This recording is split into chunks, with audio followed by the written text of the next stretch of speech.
I came a bit later, about 9:15, and I was first in queue, and there was only one other person joined me. Right, well, when I got there at 9:15, it was saying there was one person in front. Oh, no. It's a good do there. They check your bag and your ticket as you're waiting. Yeah. And once they open the gate, it's straight in.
Looking at forecasts, it isn't great. I think it's whether you can sort of get on in early doors, the showers. So if they can get on, like round the practicing, it suggests it's all I mean, that's doable.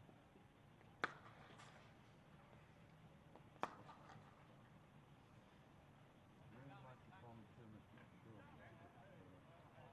Rain starting in 108 as well, and that's the case, like 2 hours ago, we're going to get underway. And looking at that, yeah, 20 past 11, that's obviously we've got half an hour, that's where we go, we get to that, and then it saves your battery thing together, it saves it, it turns the screen off automatically, it warns you when you're up to 80%, because I don't know, do you tend to charge your battery up to 100% usually, or? Well, when I charge it overnight, what it does is it tends to charge it to 80, and then it charges the 80 to 100 in bit like just before you get up. Very slowly. Yeah. But you're not really supposed to leave it charging overnight, because it can overcharge you, and if you ever look at your battery health, when you get it goes down, yeah. But my last phone, it was about 83%, and the place where I went to trade it in, they said, oh, anything under 85, we're not interested. But I found a Pakistani shop who wasn't too bothered. It's great when you get a new phone for the first year, that's all. That's it, low power mode. If you turn that on, it's like 10 degrees. Yeah, I've turned them on. I know what you're saying, you will. What's my battery health? 86 hours. I've had it. How long have you had that phone? Got it for my 60th birthday, 3 years. Yeah. I mean, it's the first new one I've had of these. The previous one was the Janet practice, had it for 2 or 3 years. But for this game, because I'm away from home, we took to, I don't know if you did this game, sometimes when you find cricket, the battery gets quite low. If you go home, so I just charge it, but if you get it down to like quite low, you'll be looking at it all day. And then you go back to your hotel, you're in and out quick. I've done is I've brought new power pack. Yeah, It's an old-fashioned one. yeah. You have to I have to plug my normal lead into that now. Well, I did that yesterday. It just meant that when I got back to the hotel, I wasn't. You got the other percentage. I was already back up to 80. Yeah.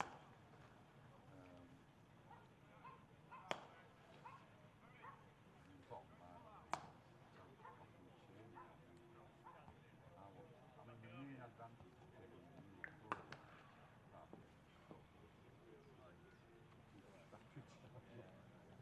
And obviously, the older anything gets, then they stop doing the upgrades properly. I mean, I have an iPad from. I got one when I was 50. I got one when I was 57. So I've had it for years now. Just in the last few months, stopped doing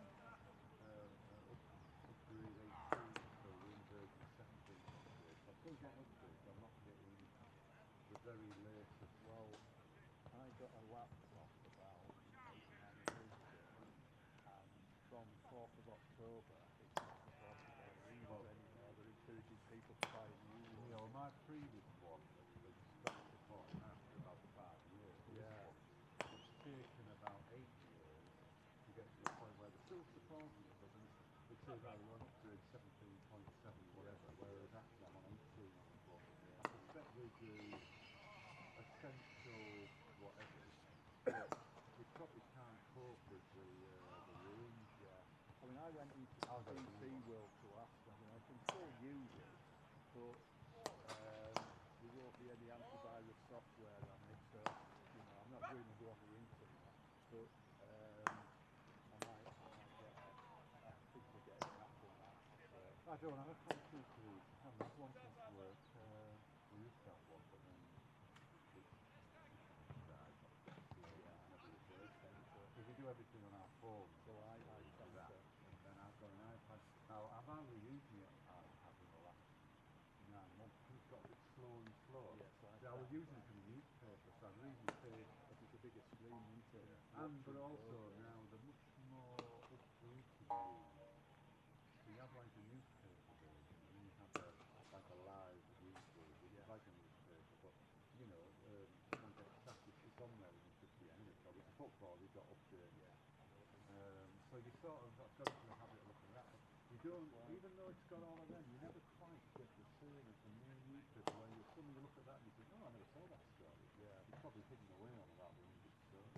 I sort of see stuff on there, and a lot of it's like clickbait, where you see an headline, and think, oh, That's interesting. Then when you get into it, isn't it? Or it'll say something. You want to read it straight away, and it'll say what happened, and it gives you a history of it all. And then halfway down the article, it's what you actually opened it to read. Yeah.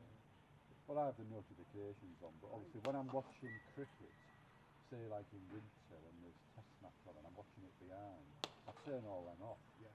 Because last thing you want is you're watching, you're at tea and suddenly it flashes up England lost test. Well, when I've used, although I'm obviously not forget to start it, but I use whilst driving home, it warns you when there's then mobile police cameras. Oh yeah. Speeding. So is that reliable on that? It is, Yeah. because I was driving along, it's turning into the race watching its lights, like driving all over Newton. It says mobile police camera half a mile ahead. Oh, right. Which one do you use for that? Wazo. Oh, you have got that. Yeah. I think that is it good? Yeah. I find it. Yeah, I've got I've got CarPlay which I could link it to, but half the time. The only thing is, when I set off, I turn all my notifications off, because there's nothing worse than if you're going somewhere and you're not in, or you're actually using it as a sat nav, and at the top it'll say, turn left or turn right, and the notification comes on the screen and it blocks it out a little bit, but I think as well, it registers other drivers on the road. Morning, Andrew. So it's actually them that update it, because you're driving along and it'll say, car on hard shoulders, it's still there. Well, I never bother, because you've got to take your hands off the wheel, lean forward and tap yes or no. Or you might be at some traffic, it knows you've stopped, so you're at some traffic lights, and it says, oh, if you fancy a coffee, just turn left and go to faster coffee.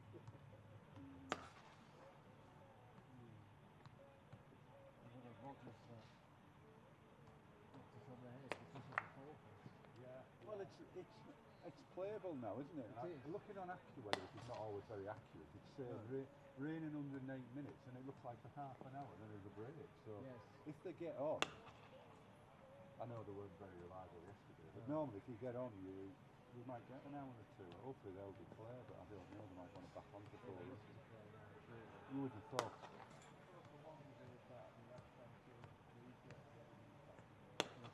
Well, I don't know what they're bothered about. I suspect Well, they're not thinking bothered about us. sacking They want it. points themselves, surely. They're probably thinking about sacking it. Talking about being with a shout for the championship. But I listened to a short interview with the Somerset radio guy, and was it Andrew Hurry or somebody Hurry from Somerset? And they're asking him about letting Dixon go. But they also asked It's Gibson, I think it's the other one. Hurry, Dixon go, and then they haven't offered a contract to. And then they also asked him about the Durham game, and he said, well, I can't comment on the Durham game. It is going through the process. Yes. And then I say it sounds like they're in big trouble on that game, but it is going through. Goals did look.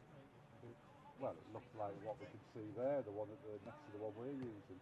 Yes. Bottom line is how it plays, isn't it, really? Yes. I mean, this is played better than it looked. Looks really green. Well, I mean, this looked a bit like we've seen in the past with Scarborough where they put green on, but you know it's a good backing track. No. You've almost got to ignore that. No. I mean, the old days it'd be green in the middle, but it was real green and shade at the outside with the bias.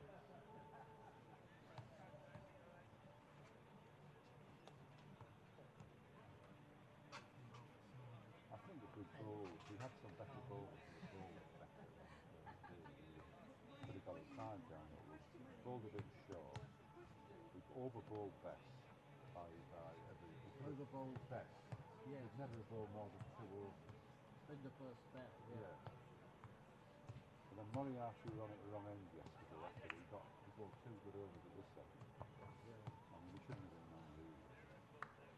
I'm not sure. I don't think Bearskill's a very good tactical, do you? Yes. I don't think it's very good. Saw him last night. He offered me a drink, but I've had enough by now. I came into the plough. Oh, did you? Well, I was going to go into the airhouse. Well, I did go into the airhouse, which is in the good beer garden, and the choice was very poor, and the beer was way too cold. So I just had one of them. I then went to the King's Arms for something to eat. Right. It's quite decent. The beef could have been a bit more tender. We were in Gurkha 3, which was just opposite And then I Yorkshire. went in the ploughs. That house had been so awful. And then all the a lot of players came in for the quiz. Oh, yeah. Well, Bearskill was sat having breakfast this morning with Anthony. It's interesting because the first team were all there at breakfast. As I came down. I came down a little bit later, just before him. And then he wasn't there, but McGrath was briefly. And then about 20 past 25, we see 1 or 2 second teams, so they must be staying. And they sort of popped in for breakfast, but there was a bit of interaction with the with you got Duke, you didn't see Duke chit chat away obviously. And others were like not, they were almost like they're separate, like if they haven't moved. And then some of them were eating on a table 2 or 4, and then Bearskill had somebody else was opposite, and he was just eating, he wasn't speaking at all, he was just letting them go more. Like club captain type. You almost imagine the old days. Well, I thought it was, but then I saw somebody who was older who wasn't a player, who I didn't recognise, probably a coach or whatever, was sat opposite him, but he wasn't speaking or anything. He was busy just getting into his breakfast. Yes, interesting the dynamics, and so they're all pretty ugly against each other. Don't they? You know, all that stuff. Some of them socialise, others are very quiet. Well, you want me sometimes, you say. Yes. Well, I mean, I think it's like anything in life. You've got in a cricket team, you're going to get a full range of personality. Obviously, certain activities lend themselves to more types of personality. Die-hard cricket watchers tend to be very much more, on average, introverted, focused on how they're watching cricket. You know, the Ian Jones type. But and I'm sure actors are more into the extrovert and the art. Yes. But I mean, cricketers are just like normal people. I suppose there is a bias towards public schools, which you can see. So you're going to have Yeah, maybe. a bit more. Plus, sports a bit strange because for every player who's there's always somebody who's up to their job, aren't there? Well, there is that. You can be as open as friendly and whatever you can, but you know that they're ultimately after your job. Yeah. They do Well, really playing well. for them is a double play. Yes, it is difficult. Yes, I mean, even if you were a bean, for example, you would argue. The wicket keeper is the most difficult because there's only one. But at least now with all these slots, Yeah. you can have more than one wicket or anything. But say someone like Bean, you would say just about standard. But if the equivalent of Jeffrey Boycott or Alistair Cook came along in the second team, and somebody started scoring, say 5 second team matches, they got a double 100 and 400, and then was What's opening? opening, yeah. Yeah. And was 20 years old, and he got a game because say Lively did, he hit 150 and that win a game. He's going to be inside, isn't he? Yeah. And then if he suddenly starts, and okay, he might be out the side and next thing he wants to play for England. But these players do come along every so often. They do, yeah. So you're in that sort of, if you're not a great, Benderson, for instance. no, the talk about, yeah. But then he came in, and I know it doesn't count, but he came in the 50 over at Canterbury, didn't he? It was it, wasn't it? Yes. And I watched it He was on, out the door. and he got out like Hill did a few months back, where it was like a short one. It's an obvious one you're just going to pull Yeah. for four. He just missed it. He looked like a right nutter. Yes. Just ball. Sort of thing that he might Yes. have done, or you'd see it. Yes. But I bet if he was playing that shot in second team, he'd have hit it for four. Yes. Or he could have had a bit of luck. And of course he gets out for a good. Yeah. But yeah, he's thought it was a good thing. We need some ballers, don't we? I mean, we're having to buy all these ballers. We're going into some games, particularly one day games, we'll go and have a Yorkshire born bowler. But presumably they'll do something to replace Thompson and Well, yeah, but you're buying them in, that's what I mean. We're not growing them, are we? You need Cliff to Claude's fitness is a bit hit and miss.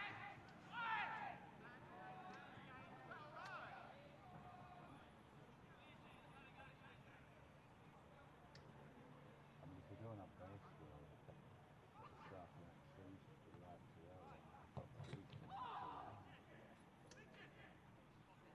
He's a bit better this well, year. I mean, he may not go. It's just got Giles who might decide Well, that's not fair. if he's He doesn't need the money.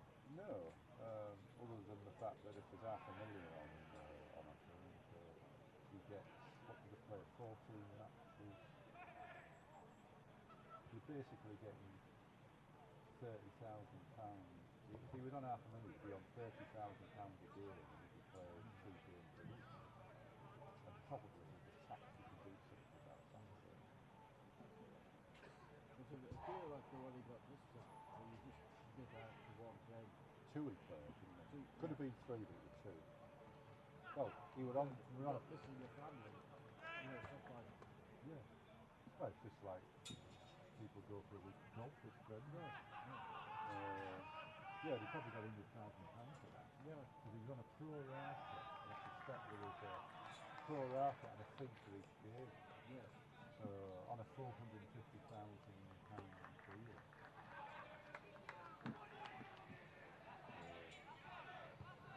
Okay, there's a lot of tax. You're laughing there, aren't you, for the week?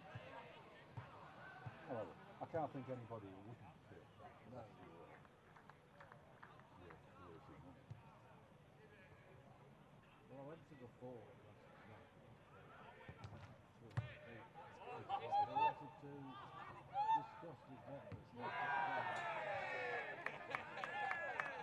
What on there? one of the landed on top of one of them. They wanted to know how members thought they should spend the visitor. Which members are in? Somerset. Alright, yeah. So I said, with the deal I just put, which some decent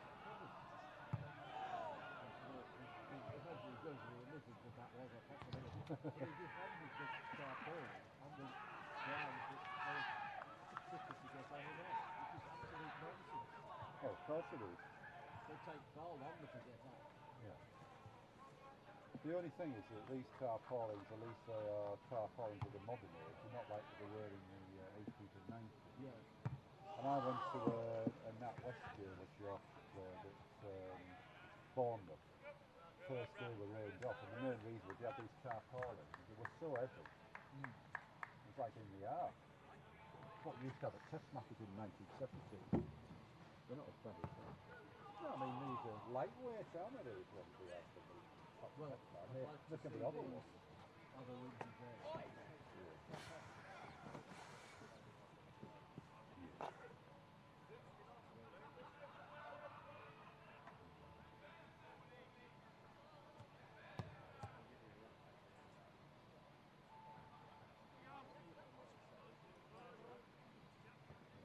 Very rarely see them practice cricket, Yorkshire team. They all seem to be doing, and this is an exhibition, playing football, aren't they? Oh, there's McGrath.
Not declared yet, have they? Well, they're only doing 10 minutes. Probably.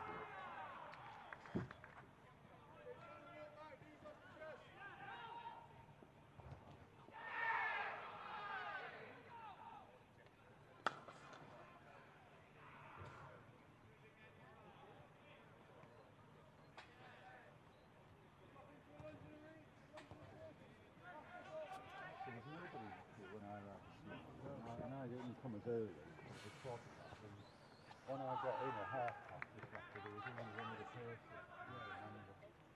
And I think people are giving up. Well, most people travel some way. Yeah. And they'd be put off by the forecast. Well, I guess if you've got 25 working, you can go into work, you'd probably save a day, wouldn't you? If you're retired, then you might as well come if it's not too we had that issue in the summer as well. People didn't shop at that.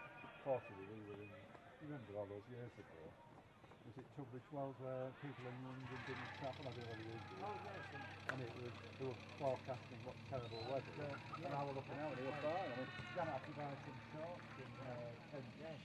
bloody What's too his hot. name? Cider from those. Yeah. When you use cricket. And he kept taking his back each day. He didn't turn up on that day because it was going to happen. I had to buy another ticket.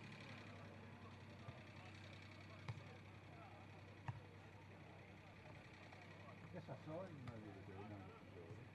At Magley. Oh, He really? was asking how everybody was. Yeah. Well, I was sat there, I got there before the actually I was sat there outside, nobody came anywhere near me really. It was 10 to meet the eye today, so it wasn't many there. No. Anyway, second innings, he just sat down, so I had a chat for an hour or two. Janet, I just get his Andrew, sorry. Hi Janet.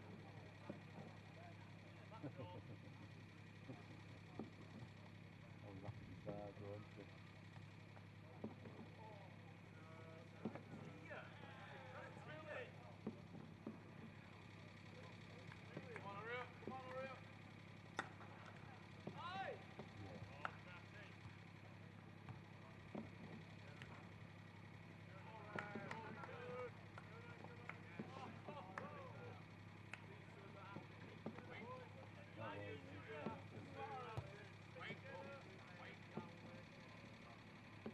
Yeah, you see, I mean, they're all practicing now. I think it'll be a temporary start, so I mean, forecasting is good. A lot of people haven't travelled, but I mean, there's no reason why we can't get most of the morning.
Going to a restaurant. We're not part of the cooking ground tonight, so it's quite nice. There's only 4 of us tonight.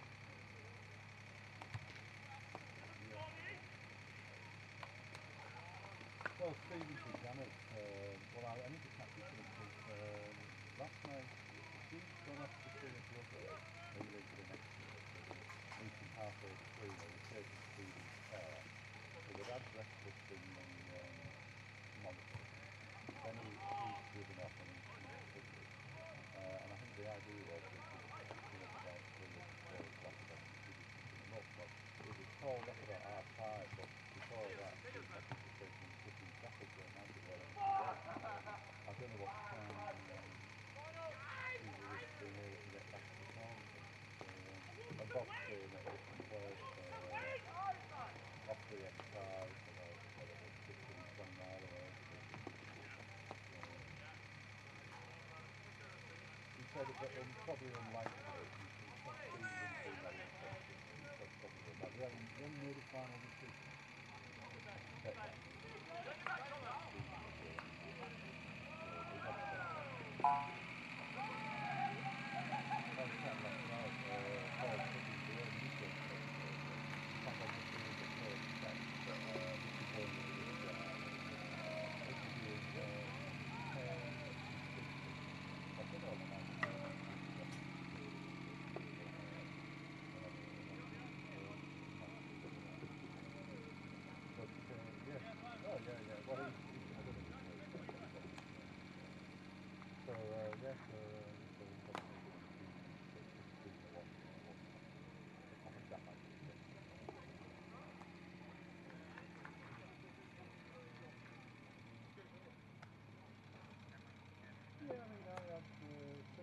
penalties are found, the very poor. He was okay. I mean, he could have been a bit better. Clearly, substituted his contributed, but there wasn't a big strong competition. And I had 10 Berlin at the time, so I give it 7 out of 10. It was bad. I mean, you don't want to eat there, what that many. I mean, they're doing a castle bowling now. It's fairly quiet. A lot of people in Canary residents, so they can't be making a lot of money from dining. But maybe it'll be the weekend, isn't it? It might be a bit busy, it's not like it used to be where it was like fine dining that you could eat, and that was like the brasserie that you cheaper on. I don't know, there seems to be quite a few restaurants when I walked through today, because this is where people were staying, basically just near the station. Italian or some food places, restaurants. I was asked, they've got different options. Good food there.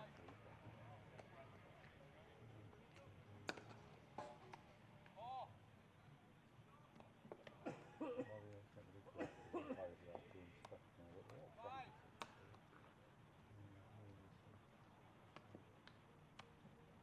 Should be out with this. Oh, yes, back today, you say? Tomorrow.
came a bit later, but say 9:15, I was only one in queue.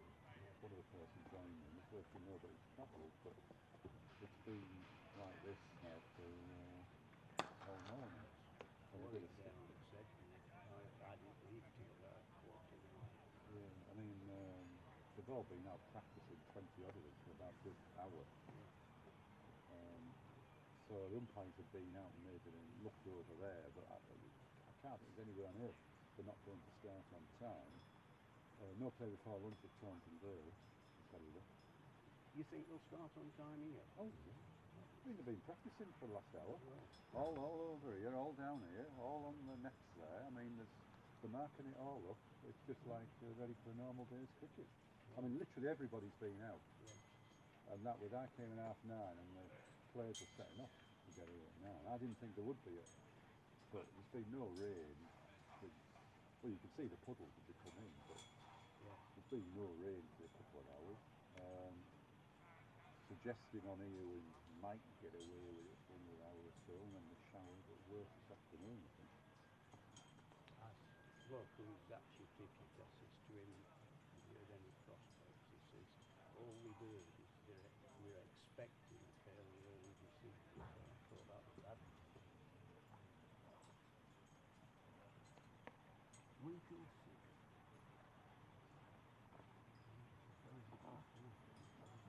Well, I'd be surprised if we don't, given how much we've practiced. Looks wet to me.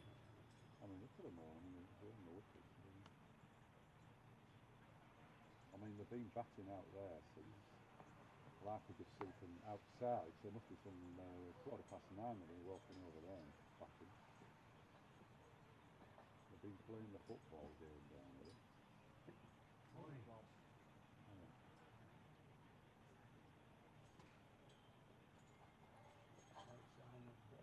Times two. No play before lunch at Taunton Vale. Well, right, I'm not surprised. No. Oh yeah, so I was saying about telling Janet then about Nigel from Dover, so I think he's hoping to get the hold. Oh right, He was saying he was going to the 50 over game there, and I said, oh well, I'll be there at the championship. He said, oh, I think I'll be there for it.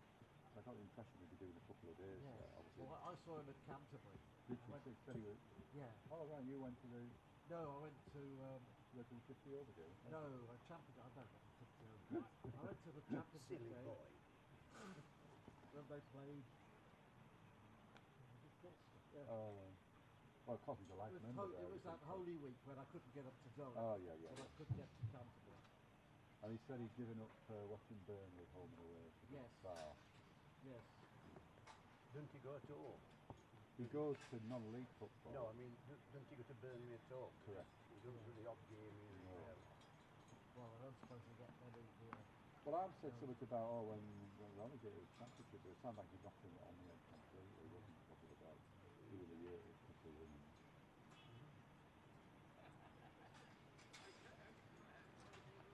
Probably it's a lot cheaper as well, and there's a lot of finances there. But, Well, he got a rail pass, so that name is rail travel.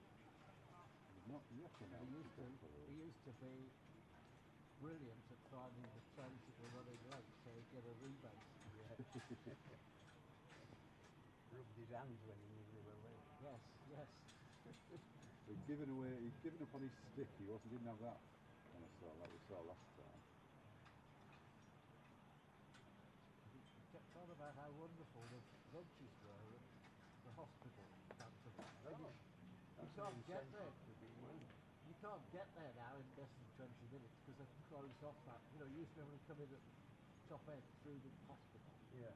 Well, that's all closed off because they've sold some land. Right.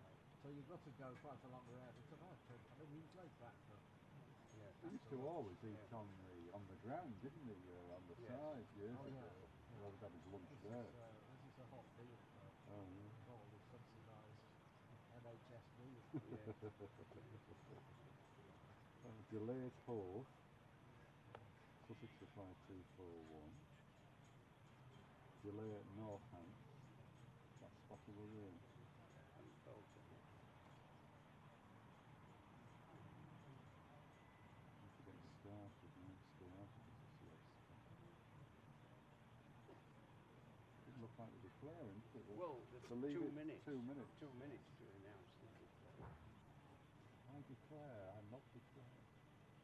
Well, I can't believe they go on. Of course Aldridge has got there. Put into the screen downstairs. Green is not out and Aldridge is 1 not out. Well, Green and Faith. No, that's true. No, Aldridge 29, I think. Yes. From memory, He's been in a long time to only have 1. Yes, Yeah. But they've got the total right. yes. There's some, I know on the, when you watch the screen, it's sometimes flipped over different scores, but it's a partnership scores. Yes. Yes. And then, it's a and then it goes, flicks over to their actual score. It's a bit confusing. The over 8 appears to be still +1 unless left to make. Well, that would make sense It with all, was level. with all the slow bowling they had, I Yeah. won't use the word spin. 1 minute left. I declare we declare. Oh, you'll know it's rolling, White doesn't it? score. Rolling. Yes. Well, I don't want them to declare. That's all they've got now. Well, I wanted to bounce the chance to get Do you not want some batting points? Well, not to get any. No, I'm not Leave the ball down. Well, if you don't try, you don't know. Well, no. You don't want to try. You're very negative, do you? I'm satisfied with 9 points for me. I'm very happy with that. Particularly with Essex.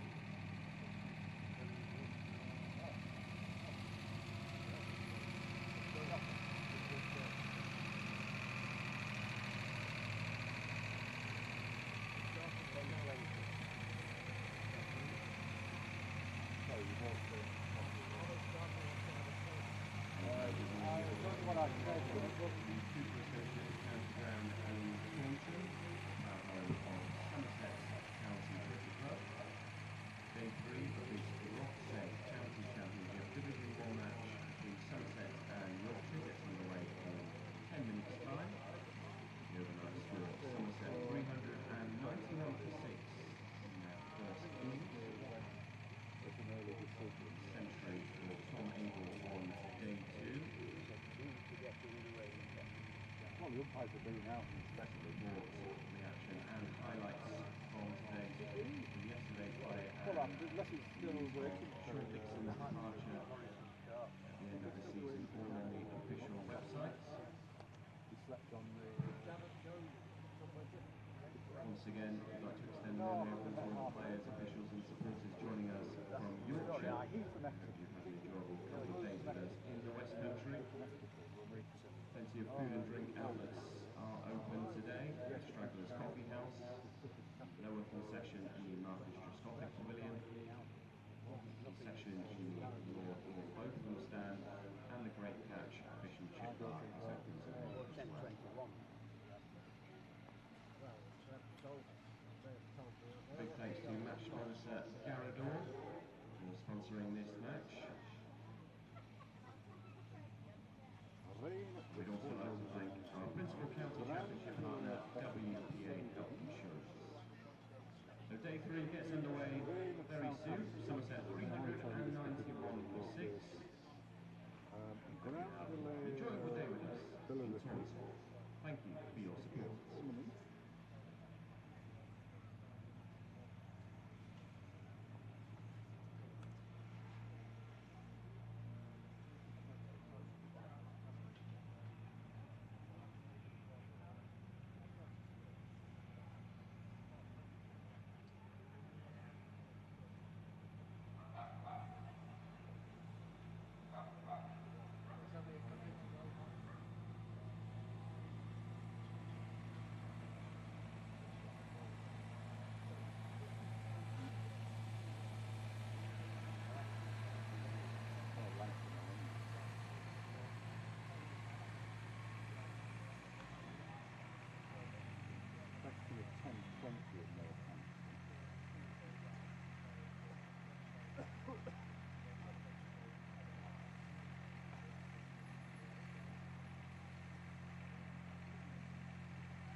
just want to protect their bowlers before the T20 finals. Well, does he not want to like play really this game? No, I don't think he does. And they can't like not pick him as well, they can do great. So they're playing and they're turning up, but they're not trying to play. Well, no, that's the thing. Well, that's still a game around. I didn't see how they can do it. First time we've played in next 2 minutes since the morning in the 60s.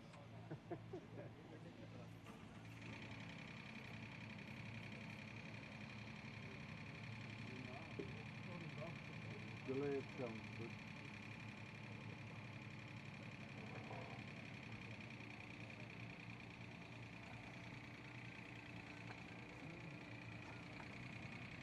When it comes in, are you going to play 10:30 start?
Morris.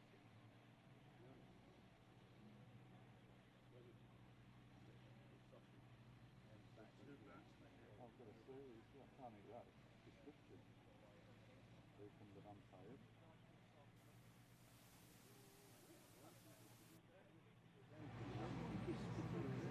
Get out there and get the ball in. Days by the weather.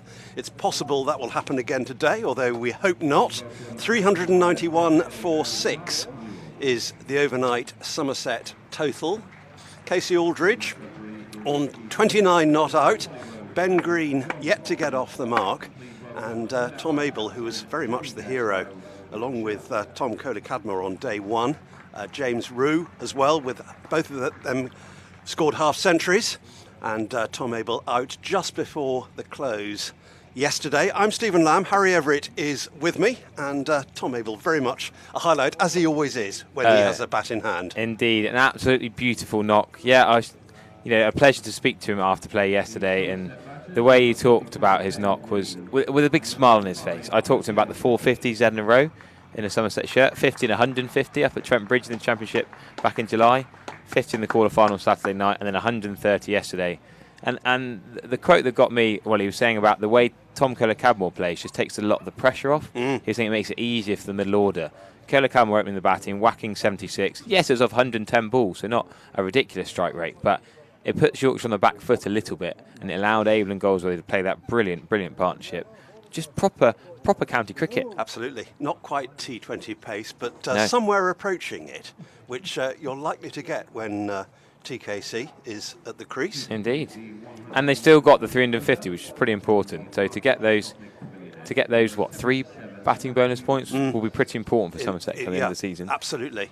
Which brings us, Harry, to the salient point that only 6 wickets have fallen in 2 days. Yeah, I mean, people saw the green pitch. Johnny Bairstow posted about the green pitch before day 1. Thought it would do loads, but it's been pretty flat. Green generally means a good wicket down here in Taunton. Generally, it keeps it together, hard, dry, flat. And actually, you have to work for your wickets. Somerset batted very well. I think it's been one of Somerset's best first innings batting performances of the entire season. So they're all out there, just about ready to go. Ben Green is on strike, and here comes the first ball of the morning. So Matt Revis is going to bowl it, right arm seam. And Ben Green, who's not got off the mark yet, not faced the ball yet. There it is. I remember fielding against Ben Green at Devon Prem a few years ago at mid-on, and he whacks it at mid-on. So I'm thinking for Jack White there, he's going to be in the game. That's Ben Green's area. Sometimes goes over the top in a white ball game, but he hits it so hard at mid-on. He doesn't really need to start again, Ben Green, does he, even though he came in yesterday evening? Yes, because he didn't start, because he was just at non-strikers end indeed. We went off too early last night. Frustration, really. I thought Mark Newell and Rob Bailey could have been better about just getting the game on. Went off a bad light in the end, having had rain around all week. The floodlights were on, and maybe they reckon they overtook the natural light with the 4 shadows they talk about. But they were still playing at Taunton Vale in the 2s game. And I made the point with Charlie last night, there were arguably quicker bowlers bowling the 2s at Vale with no floodlights, and yet they went off with medium pace bowling here. Yeah, and there's not a million miles between the 2 grounds. No, couldn't believe it. 1 slip in a gully. Ben Green solidly in behind that. There was thought of maybe a declaration overnight, but Somerset going to bat on for straight Yorkshire. Well, there was a hint, another interesting part of Tom Abel's interview. He said that they did have it in mind to accelerate potentially before they came off yesterday evening. Yeah, I think they accelerated to get those batting bonus points, and then, yeah, depending on the declaration or whatever. But remember, it was only 3 balls. They got the last ball last night, so just a couple of balls this morning to complete that Matt Revis over. Just the 1 bowling point for Yorkshire. They couldn't get that 6th wicket in time. The 110 overs had already passed by the time Tom Abel was dismissed. And don't forget that there's some serious batting still to come for Somerset. Lewis Gregory has not batted. Josh Davey, who's opened the batting alongside Lewis Gregory this season, has yet not batted.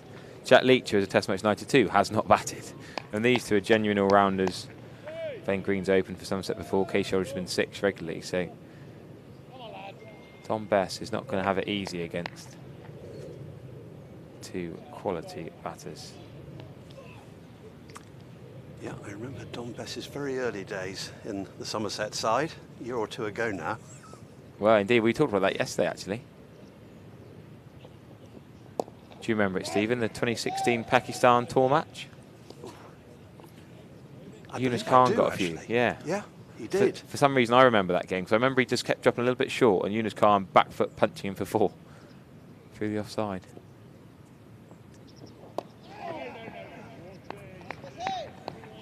Comfortably enough played by Casey Aldridge. 3 boundaries in his 29. Yeah, the days of Cider bad, wasn't it? It was. Dom Bess came in.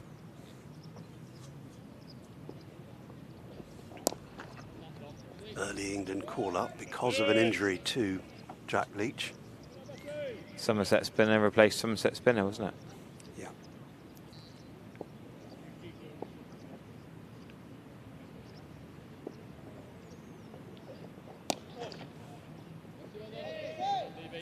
And he's been captaining Yorkshire, hasn't he, in the 50 over? Yeah, indeed. They had a good run, actually. Imam Ul-Haq at the top of the order was an incredible overseas signing for August. He had a brilliant campaign.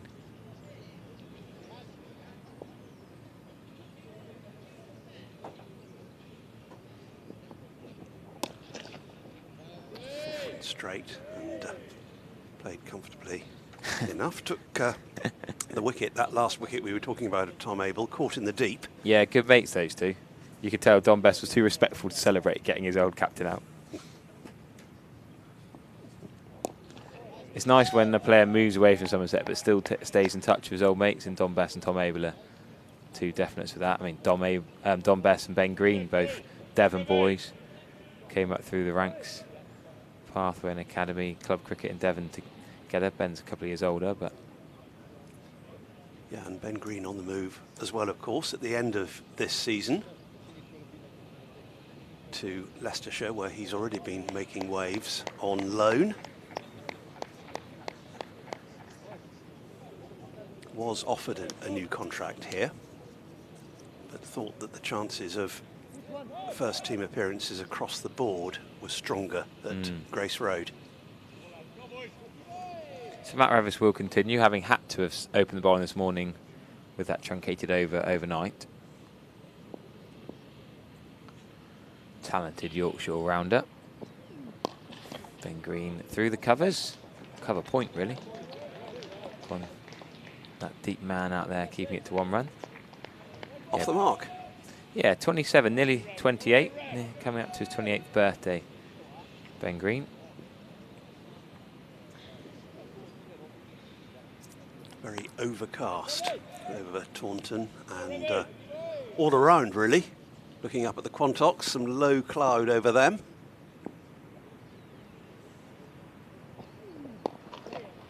Good cricket again. That cover point single we talked about quite a lot yesterday. Taking that one.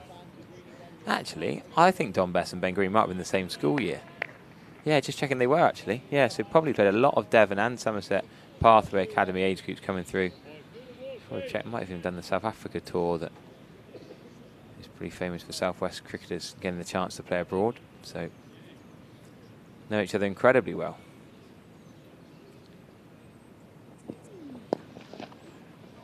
That's another brilliant shot out to cover point. It's only going to be 1 run, but the way they're getting singles with ease. It's good to see from Somerset batting point of view.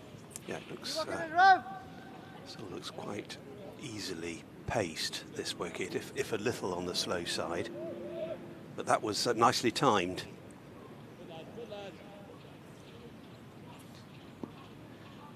Delayed start due to rain in Durham-Essex match, same at Hampshire-Sussex. They have started at the Oval. They are playing Derbyshire, Middlesex and Kent, Lancashire, but also delayed at Grace Road, where Ben Green probably should have been, were he not called back. And they are playing at Worcester. And then 1 more delay at Glamorgan, Northampton. So pretty much a 50-50 split as to whether they're playing, whether they're delayed in the county championship at 10:35 this morning. I don't think the Surrey scorecard yesterday evening would have been encouraging reading for Somerset supporters. No. Down the leg side, but controlled enough in between the keeper and fine leg. Case Aldridge happy enough to play that down to fine leg for another single. They're firmly in control at the Oval, Surrey, as things stand.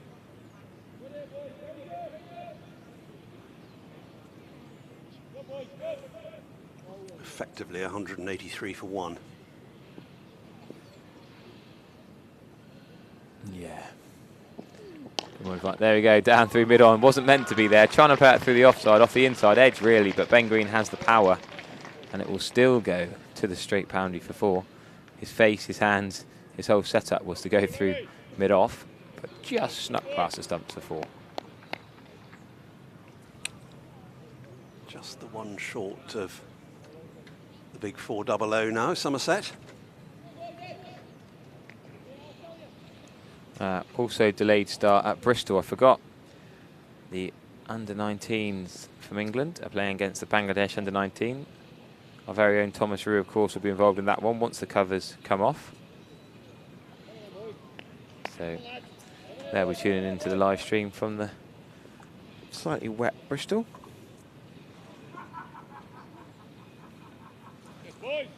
And a slightly wet ball that Don Bess is giving a bit of a polish at the moment.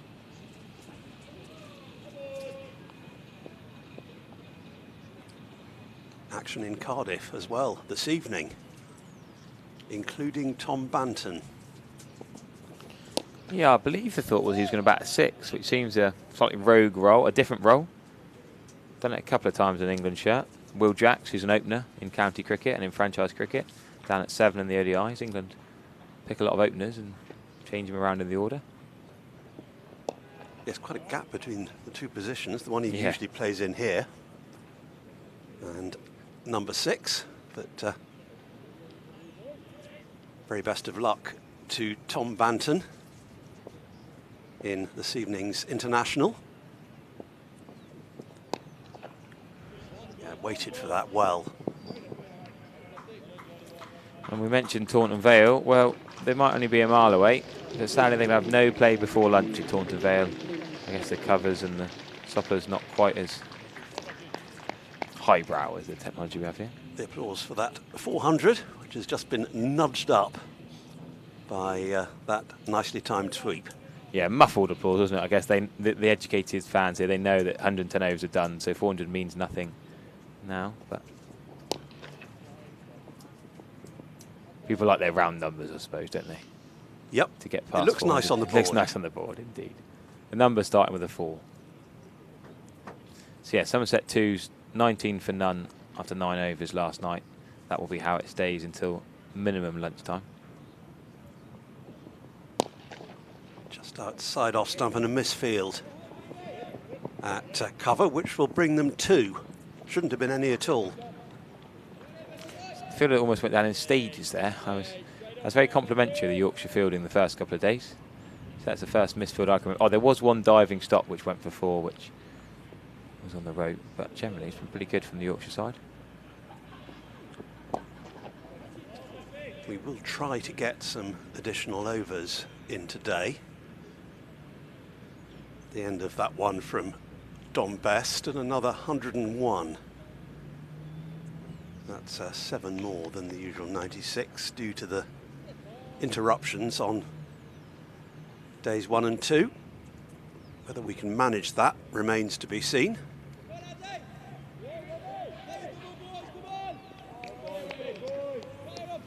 A lot of people in the chat saying, declare, get on with it.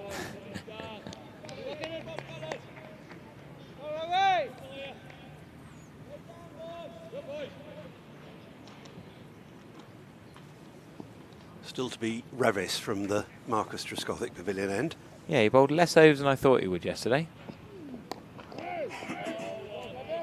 Strapping young seamer. I thought he would have got through a few more. Generally, they went to Hill and White as the opening new ball bowlers.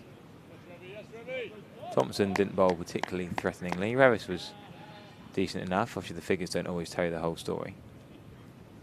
23 years of age now, Matt Revis. Genuine all-rounder. Had big innings in the one-day cut. 39 not out, 85, 69, 41 not out.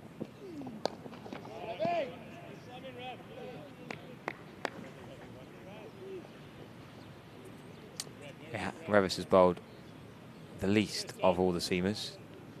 Least of all the bowlers, bar Adam Lyons, 1 over. Surprise, really.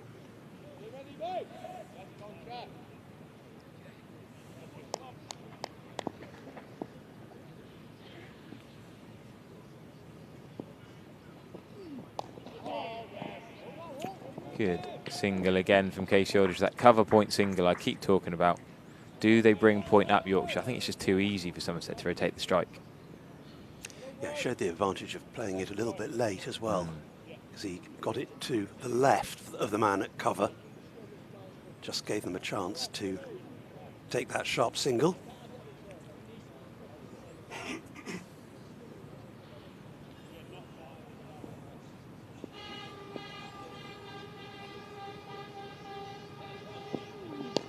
Oh, that's a glorious shot from Ben Green. That deserves 4. It is going to be 4 over the practice wickets. Back foot punch of the highest quality from Ben Green. The timing on that, didn't put any effort into it really. Not much of a swing, just a punch, the middle of the bat. That's glorious. Yeah, that was Tom Abel-esque. Yeah, it was. Not that bad a ball from Revis. Pretty tight to the line, just a little bit short. Time bit of movement away onto the middle. There was applause from someone on their balcony in the flats over to the left of us. There aren't too many people out there this morning, but there was one applauding. 3 spectators on flat watch, I reckon. Up on the 3rd, or is it 4th floor? Some of them watch from through the glass as well. You can see hiding at the back. There's a couple on screen. Yep, that's the one. Was applauding. Deserved, and joined by someone straight up above on the roof garden. Perhaps that will develop as the day goes on.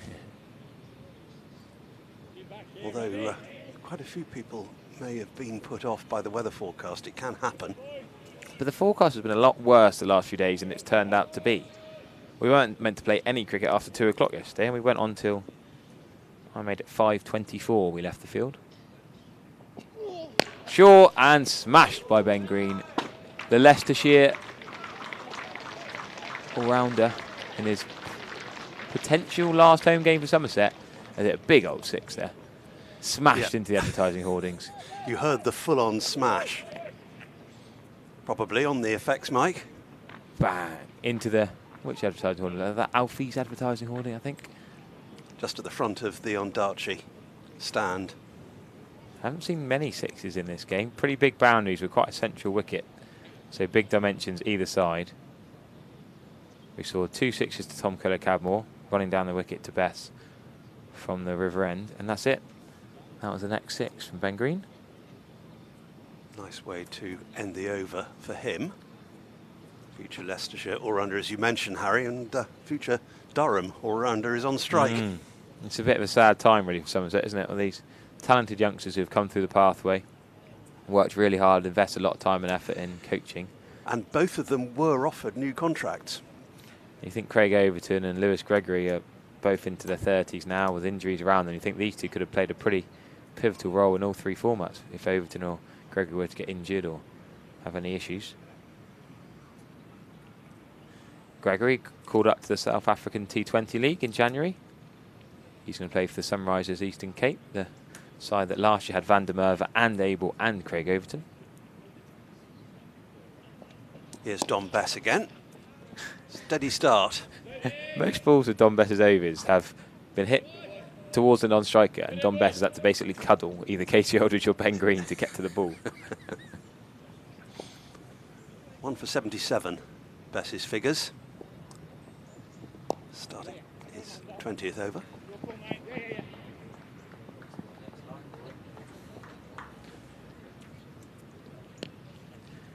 So yeah, the SA20 auction was last night, and the Pretoria Capitals have also got Will Smead back. No Mickey Pretorius in the squad, but 2 former Sidmouth overseas in Cody Youssef and Bryce Parsons will also have Craig Overton and Will Smead alongside them. So 3 Devon cricketers in there, plus Smead. Another single here. Excellent West Country representation. Yes, I think it's a tournament that works quite well with the English time, actually. It's on Sky Cricket. It's in January. The Sunrise Eastern Cape were the Somerset team, but no Abel or Van der Merwe for them this year. Van der Merwe's not been picked up, and Craig Overton's changed sides. But Johnny Bairstow, interestingly, will be playing with Lewis Gregory. Opposing captains right now. Exactly. So that'll be an interesting one. They'll be playing in the same side as Quinton de Kock, Adam Milne, Marco Janssen, the Sunrisers Eastern Cape, based in Port Elizabeth, the Orange side, the Orange Army, they call themselves.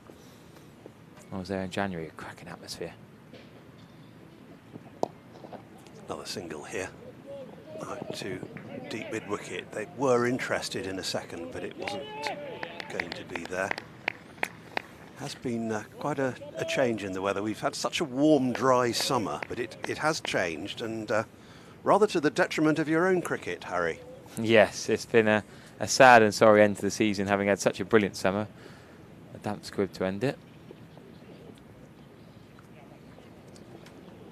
And the keeper rather put off as Aldridge attempted the stroke there. Johnny Bairstow's fuming with that. The Sunrisers Eastern Cape new signing.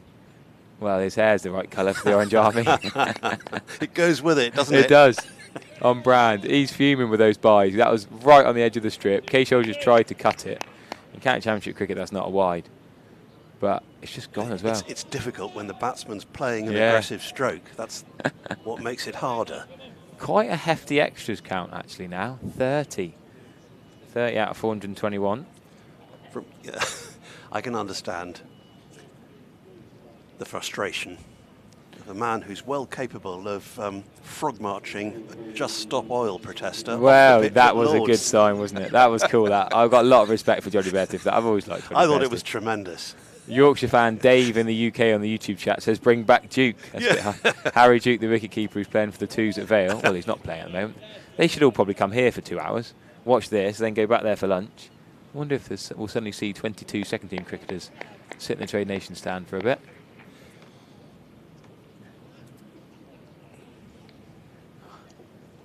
I wonder how early their early lunch is going to be. Will Martin reckons they'll be eating salmon and potatoes from 11 o'clock. Jack White's coming on. Yeah, I think this makes sense. He's their new ball strike bowler, the former Northants seamer. This lumbered run-up.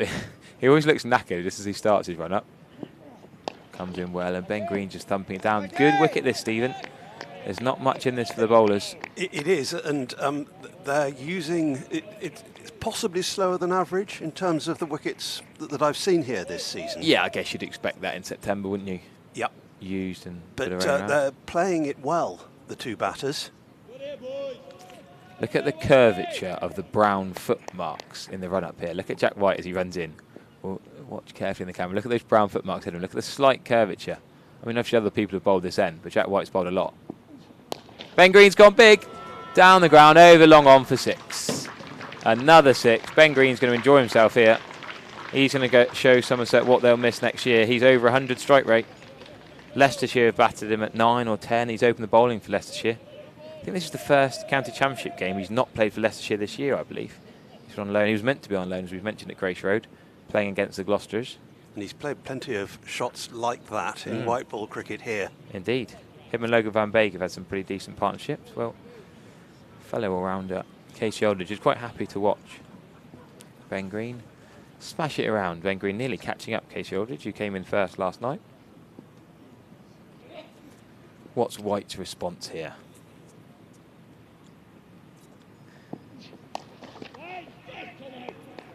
Tad fuller, and it keeps him down the same end at least. Yeah, good fielding by Jordan Thompson at mid-off, getting round and picking out cleanly. Warm up for the weekend, said FSM to Dog. Yeah, not a bad shout here. Ben Green's got nothing to lose here. He may as well use this as an open net for the T20 on Saturday morning. Yep. Coming round very soon. Ridiculous time of year, isn't it, for county cricket? So many games. Thumps it again to mid-off. Jordan Thompson, ooh, there's a fumble off the long barrier. Could have run a one to the midfield, but it's not the rule, is it? Himself a bit of a knee, was injury as well. In between knee and fib and tib, I think. I think he'll be okay. I suspect it's bruising. But he's in some pain. Lyle reckons Leicestershire are missing Ben Green today. He's done pretty well for them. I wonder if he'll open the bowling if we get to the Somerset bowling innings. Could it be Ben Green and Lewis Gregory, or could Lewis Gregory have a rest? Leave it to both of these two out here. You know, it could be an Aldridge and Green opening partnership. Josh Davies not done anything yet in this match. Josh Davies and Lewis Gregory have not yet bowled or batted, and we're on day 3 of the championship. And they have opened the batting. Exactly, yeah. This season. So we could have 9 and 10. Well, you're pretty sure they'll be 9 and 10 and Leach at 11. Well, it adds to the impression that they bat all the way down. Oh, indeed.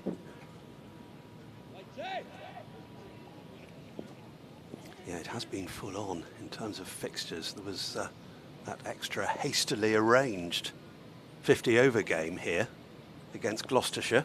The quarter-final, yeah. Eliminator. Oh, well bowled. It's a snick and a drop. Johnny Bairstow, his move will not improve. It was diving one-handed to his right. Casey Aldridge should come back for 3 here. Casey Aldridge is quick. Great running. Brilliant running from Casey Aldridge. Johnny Bairstow didn't fully dive, fully commit. The one hand outstretched. It would have been a good catch, don't get me wrong. No slip in place anymore. A little bit late moving when he gets there. Oh, it would have been a cracking catch. Oh, he would usually take a catch like that. Do you think he should move his feet more then dive? Maybe that was a little bit slow. I'm not a keeper, but look at the off the ground. There's no foot movement from Bairstow. It's just a dive.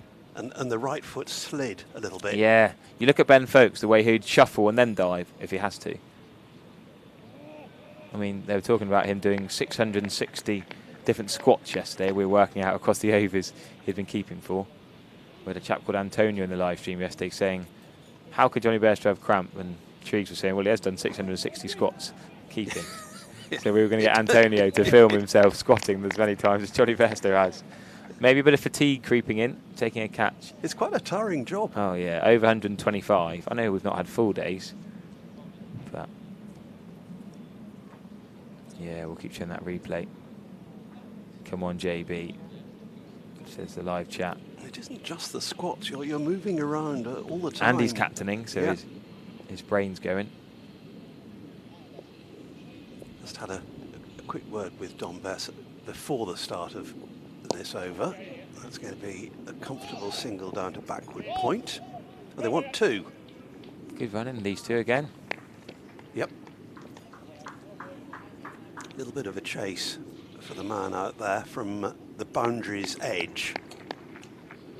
Just gave him a chance to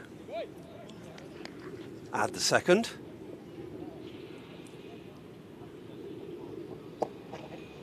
Full. And it was near on a Yorker. Played pretty comfortably by Green, who's on 30. Catching up gradually with Casey Aldridge. Won't add to it with that though. Best moving across smartly. Just almost make me think what could have been watching these two back together at 7 and 8. You know, these two exciting young talents. I know they're sort of mid-20s now, but it's very rare that we've got to see Aldridge and Green together in a championship shirt.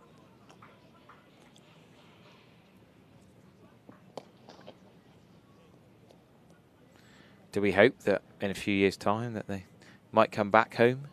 You know, say Overton and Gregory have had enough in 2 or 3 years' time, or one of the two. Do we hope that Green and Aldridge might come back? Well, definitely shouldn't rule it out. Only a 2-year contract for Ben Green at Leicestershire. Sometimes the home ties are very strong. Think of Sam North East. Well, he's moved around a lot, mind, isn't he? Yeah, but he's going back home. Yeah, Kent, Glamorgan, Hampshire. Briefly, Nottinghamshire and Yorkshire. And in Hampshire, one season. Yeah. Yeah. I reckon he might have had the most clubs of any active county cricketer.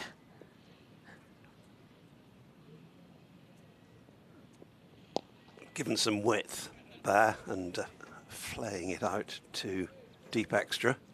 I mean, Bapara and Patel have had a few, but they're 40 plus. They're entitled to it. North East isn't quite 40 yet, and I reckon he's had more than all of them. Oh, he's got a way to go before 40, I think. 35, 36, is he? I reckon he's had the most. I don't reckon there's anyone else in the county game who's had more clubs than... But he did spend a long time. Looks like Josh Davies are ready to come in next. And Jack Leach. I think Lewis Gregory. Yeah, Lewis Gregory's got his colours kit on. He's on about 11, isn't he? He's quite happy to rest this game. He's not going to gain anything from playing a potential, well, it feels like a dead rubber now. Probably a middle of the table game between Yorkshire and Somerset here now after the Surrey and Nott sides are doing pretty well at the top. Saving himself for Saturday finals day as Lewis Gregory. I wonder how many times he's batted 11 for Somerset. Anyhow, Jack Kirtley-White is going to bowl the 127th over, and Ben Green, that's a filthy T20 shot, but he may as well practice them. Is Mayank Agarwal going to get a bat in his first 4-day game for Yorkshire? Go on then, what's North East? 35. 35. Reckon 6 counties? Yeah, although the Notts and Yorkshire were very, very brief. Well, yeah, I suppose Jake Ball played for Durham. He spent a long time with Kent, first that was originally, yeah. A decade or so, and was captain for a while. Yeah, and that's where his family are, and that's a big reason why he's going back. Yeah, he was a bit of the James Hildreth, Tom Abel sort of mould of dominating county cricket in that number 4 sort of area and not getting the chances for England. Over to the leg side, Casey Aldridge in the air. Good shot. T20 mode from both of them now. I did wonder for a moment whether that was going to hand, but the angle from up here is different. Well placed, really, between mid-wicket and mid-on, wasn't it? Yeah, neither was interested. They could both see it had gone between them. No possibility of intercepting it, let alone catching it. Nicely done. Good placement. Little chip. 6-iron? 1 or 2 spits and spots of rain. I feel like Ben Warren's the rain police in our ear for the director's box. He's always the quickest to spot a little bit of drizzle. It's not changed overhead very much. started grey and hasn't got any gloomier, I wouldn't have thought. Oh, well bowled. Good comeback from Jack Kirtley-White. He's done well to arrow that in onto the stumps. In the block hole. In the block hole, indeed. Not quite a Yorker, but very close. Ah, did we forget? Did you mention, Sam, these North East Yorkshire loan? Yes. You did, didn't you? Yeah, Yorkshire, Notts, Glamorgan, Kent, Hampshire. 5 counties. Still the same field. Flicked by Casey Aldridge. 5 counties. So if you can think of anyone who's played for more than 5 counties that's still playing, drop them in the chat.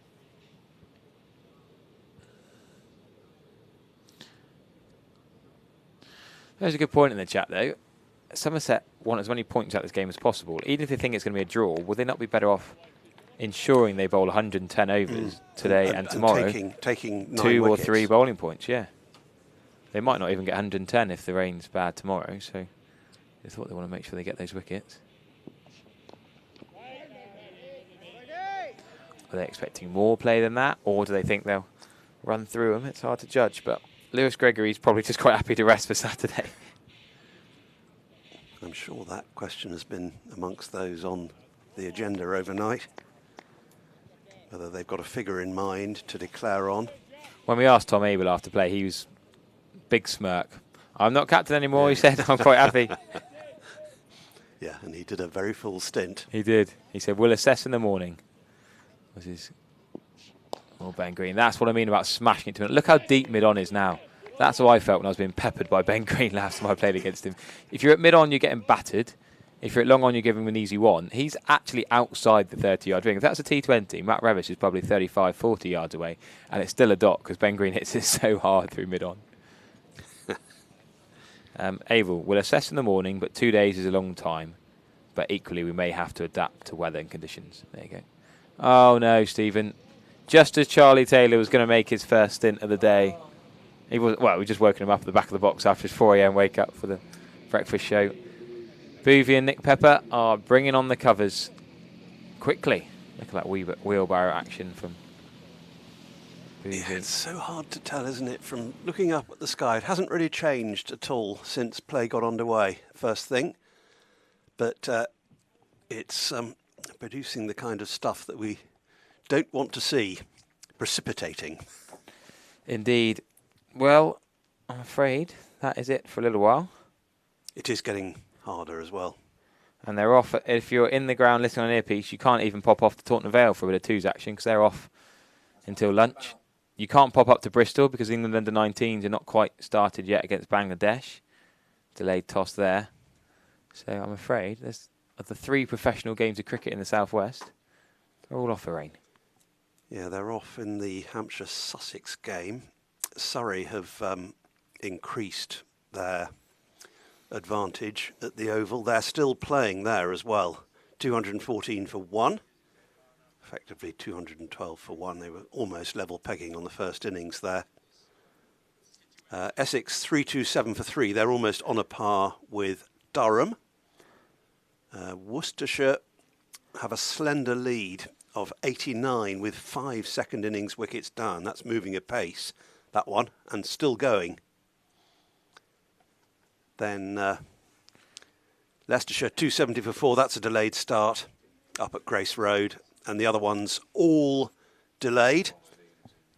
So the bulk of the matches in the Championship are delayed by the rain at the moment. Well, we have a little old feature to show you. Last September, on a very wet September day, a couple of young lads from up north were down to play a little bit of cricket with the likes of Hamid, Cola Cadmore, James Rue. And I had a bit of a net with the lads indoors, but they played a bit of backyard cricket on the outfield. Do enjoy. Backyard cricket against Somerset County Cricket Club. It's a wet one today, so the ball will be skidding off that outfield. Will the boys beat us at our own game, or can we force a defeat upon them in their own backyard? Try to pick this. Oh, got him! Knocked him over with pace. All right, lads. Do you fancy a game of backyard cricket? Go on then. Go on then, yeah. We'll take that offer up. All right, we got you some shirts as well. Oh, loving the personal favourite of mine. What's the rules then, lads?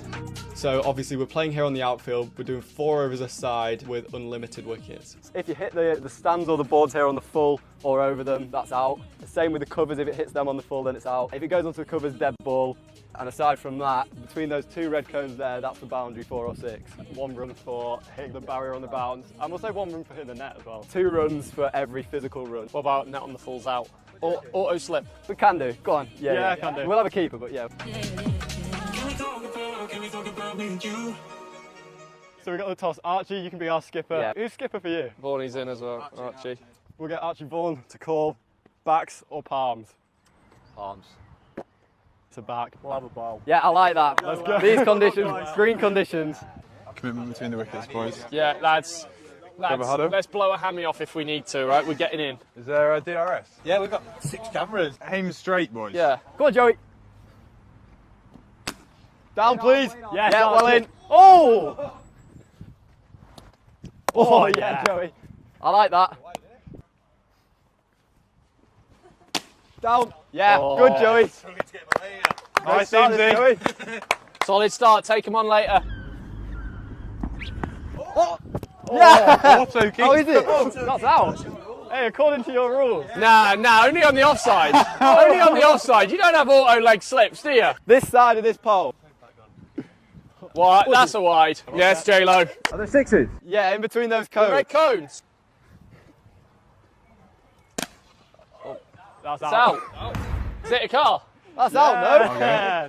Got it. No, you're in. Yeah, that's out. We need to go in order of ball strikers. You're in No, next. you're the manipulator. No, you go see the shine off it. All right, I'll go take the shine off it. Unlucky, Eames. Early wicket, it's not good. No, it's not good. Pepsi. Edge, first ball. Oh, yes. Well kept. That's done a bit. Strong and seamed. Bit green this. Yeah. Just watch it hard. Oh. Yeah. Oh, how many? 5. God, that's out. Oh my. Oh no. Whose car have you just hit? Good wickets. Yes, Arch. Should we use a spare and grab that at the end? Yeah. Nah. You're really happy with that shot. Should have gone through the onside. Loving your work there, mate. I see you shaped it away, made him hit through the offside. Come on, Bash. Get involved, G. It's pretty much if you ball slot and you get smacked over your head for a big six. You got to keep it leg side. Have a word here. Bashi, just whatever happens, shake your head, yeah? Oh, Mark. Come on, Mark. Yeah! Got him! Yes, Arch. Mate, we're picking up so many wickets here. 3 down already. Your teammates will let you down big time early. Yeah, shot. No! Yeah, keeps! Oh, shot. That's 4 of them. Oh, this is good for the lefty. Get it away from him. Left arm swing. Oh, yes please! Strike it! Oh, no. Oh, bowling! You as the channel's pie chuckers just took down an absolute seed. Catch! That's on the cupboard! Yeah! Bowling! Tricky conditions out there, I'm not gonna lie. Nice. Reset. Exactly. Yeah, kick it! Oh, why have you used that right peg of yours? Oh, yes, Joe! No, not there. Yeah. Oh, no ball on what? Where's the front line? Oh, Shot, yeah, save them. As singles go, mate, that's as good as they get. Oh,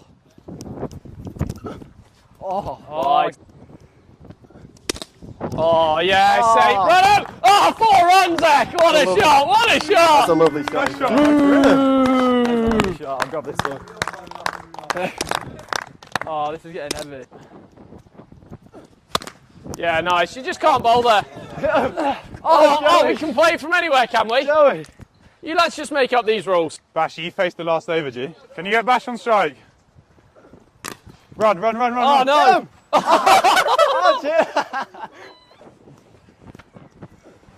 Oh, save him! Yeah, that's a 6 as well. Yeah, give him it, give him it. Arch, I'm going to need a ball, mate. Yeah, we do, yeah. Yeah! Woo! Right, no one saw that, no one saw that. Get in there.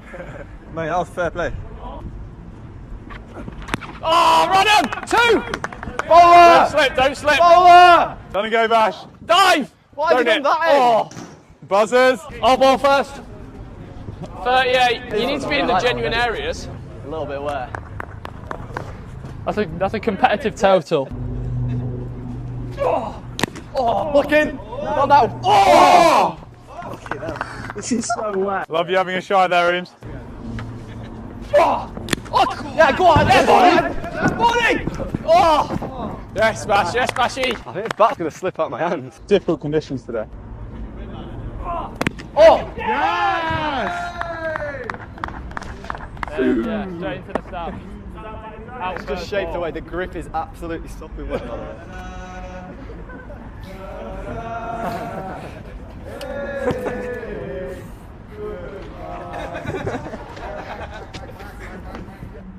Oh no, that's a big inning. That's a wide. No. Lovely shot for none. Gotta be careful with the keeper back here. Oh, that's done a bit. Do you want me up, Pepsi? Pepsi, he's running at you, bud. Running at me, alright. Bouncers. I'll get my leg out of the way. Oh, yes, too far! 2 in the first. Where's That's that more than pressure? 6 balls, wasn't it? How many wickets are we saying we got? How many did they have? Like 5? We had 5. You can have 8, it's fine. Barney's away swing's good. Come on, Barney. No, we've already got all over it. Yeah, but I want to take one. Go! It's wide! Yeah, that's 4 of them. That's wide! No, we'll take 4. Let's go wide of the coast! Mate, I've seen it. I've seen it. So did From I, my so view. did I. Can we check the Oh, that's GoPro inside. footage? Oh my god. Oh. Good standards, boys. What, that in the pocket? Remember walking in, lads. Nice and high. Catch him! Yeah! Lads. Come on! We're piling on the pressure, lads. Pile it on, boys. Put him under here. Gonna have to dig in a bit here. Go, Bash, It's been a great start. I like our plan of the off stump half volley just to get hit over the covers. Oh, run! Oh, there's 4 Oh, that's all right. What? Run it. How's that all right? not- That's in the stands. There's a barrier for a Is it? reason. Oh, you guys are just creating rules. Come on now. It's almost like it's your game. Lad, that's what I did. Oh, yes, nice. Hey, I need a stick in here. You've all got out first ball. Only 2 overs left, boys. 2 overs. 15s. We got it. 15s, boys. Oh, no. Oh, get back. Oh. I swear that ball wobbled in the air. Yeah. Come on. Yeah. What did you Just slid an absolute mile. How ball was that? Well done, mate. Good Yeah, ball pies. through. Good pies. Yeah, go on. Oh, no. Oh, yes. Oh, it's bad, that is. Down. Oh, shot boy. Yeah. Loving your work. Keep doing it, yeah? Lad, I can't chirp him and then you leave it. Come down here and bowl, Craig. Is this third over? Come down here and show us how it's done then. Oh, that's how it's done. James, How am I hitting him that that's shocking. Yes, boys. Been shown You're showing us up here. What's that? Is that 5 wickets? Be sensible. Alfie, Be sensible, what are you on about? you'd enjoy that. I reckon 12 off the last is fair. Easy. Is that what we actually need? Something like that. I don't think that is on you. Yeah, go on. Yeah. Run him out, Bash. Bashy! Oh! How's that annoying, lad? Oh, Ooms, come on. Yeah, that is fair. That's a fair call. Eames, well, you could have cost us the game there, lad. Oh! That's back. Not out. Yeah, nice. No, it wasn't. 8 off 5. See you, Pep. No! Yeah, go on. Ooms. But if they want to try and win like that, Ooms, it's fine. I didn't think the umpire would be biased, but... Should we just tell him to put his hammy and just change Yeah. bowling? You come back on. Catch it! Oh, no. Yeah! Oh. Why are you telling? We're on the same team. 5 off 3. 5 off 3 with 2 wickets left. I want you on your toes. I want a lot hard running. I'm going to try swing. Orange in its round, lads. I wonder why they all look to you there. One of your best, that. No! Oh! That was that back of the hander as well. Was it? 5 off 2. It's incredible. That lad. Yep. Nice. 3. 3. 3 off 1. Where do we go? He's bowling What? so good. Protect the boundary. Nah, he's going to knock it. He wants a super over. He's not got the minerals to hit a boundary. Wants to knock it for a super over. You better be ready here. Deceiving me with their leggies. Yeah, we're going. Got the win. Super over? Yeah. Tie? Super ball. Super ball. Who's Super can ball. bowl it? Ooms bowls. Hold on, do we retoss for a Super Bowl? No. Batting team stays in. It's the Super Bowl. That is 1 ball to see who wins the game. In a strange change of rules, the batters are now permitted to hit the ball 360 degrees without a dead ball. Super Bowl, alright, here we go. Oh, Nah, come on. That's definitely right, you can't be bowling no balls and wides. Right, Ooms. Okay, that's a I thought it circle. was a Super Bowl, now they've got 2. Yeah, we're coming back, you're coming back! Bashy! Bashy! And again! What have you done? What have you done, Bash? Oh, not now. 6. They won't run 3, so that's 7. Heck, I reckon you face. And you back. Late glance, and we'll just run. Right. I'm going deep backward point. No, you can't do that. Hang on. What was that? Yeah, what is that? Get 2 down there. James, I just want a legal delivery from you here, mate. We need an umpire to say that this is definitely a no ball as well. Legal, please. Hey, he's going to call anything. Impartial. Third umpire, we want a third.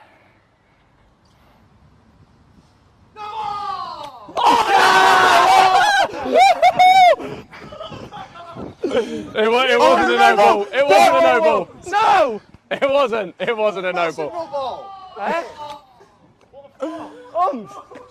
Can we have a look? We're going upstairs. Oh, it's a no ball! Oh, no! Oh, come on! So that's 3. We still need 5 to win. Miles over. He's halfway down the pitch. It wasn't like match fixing. I reckon over there. 7. We just got Just 3. on this side, please, James. Yeah, we need to get more runs than them though. Arj, run! I'll go halfway. I'm halfway. Yes, we're going to Please. Get it! Take him. Is that it? Are you kidding me? Well done. I'm not shaking hands. umpire down. Absolutely no way. Great shot, well played. I can't believe it. Well played, mate. Well done, Skip. Well led. Well played out there. Commiserations. Really well played out there. Commiserations. I think we had a controversial call go our way. But obviously that sometimes happens in cricket. Say that again. Yeah, we're just happy to have the win, and hopefully they can come back again and we can teach them another lesson. How'd you find it? Robbery. No comment. I'm trying to control my emotions right now. I'm really quite upset. I think the umpires stiffed us over, quite frankly. Really disappointing decision at this sort of level. Not much else to say. How is that compared to playing county championship? A little bit more fun. I think similar to the win against Surrey though. She meant to say that. No, obviously it's nice just to be able to play and have a laugh and not really worry too much about your performance. You've not got too many guys abusing you in the stands, which is nice. But yeah, it was great fun and really enjoyed it. How did you find it? It was a good day out for us, good experience. I think there might have been a bit of money thrown around in the third umpire's room up there, which we might need to look into, but otherwise a real good day out. Thanks so much to Greentham for making this happen. To get your lawn as lush as the outfield, make sure to click the link in the description.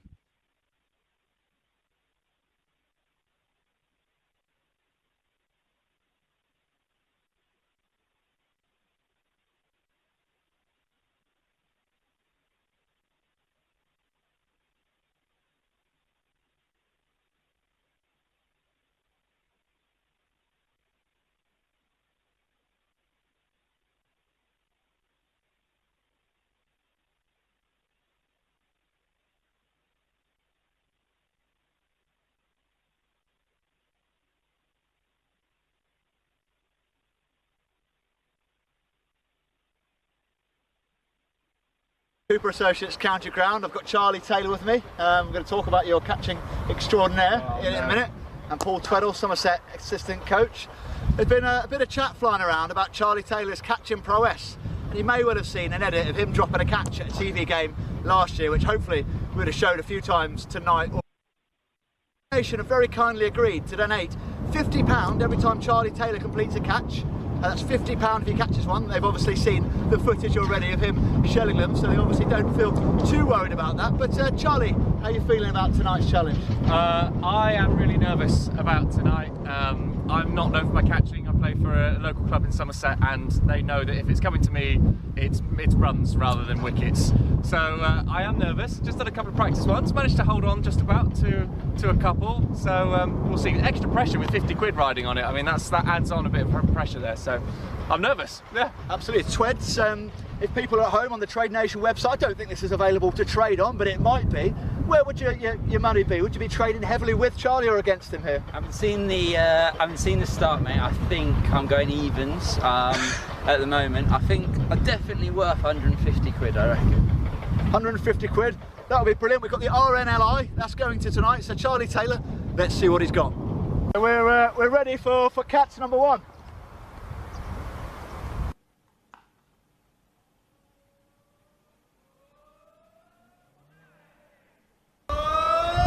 Yes! Well done, 50 quid in the coffers. We've got some of the Somerset players up on the balcony giving Charlie a bit of stick as well. Looking forward to some. Tom Abel saying hit it higher. That one's gone a bit higher. Oh, Charlie! Catch number 3 coming up. Charlie Taylor underneath that high ball again.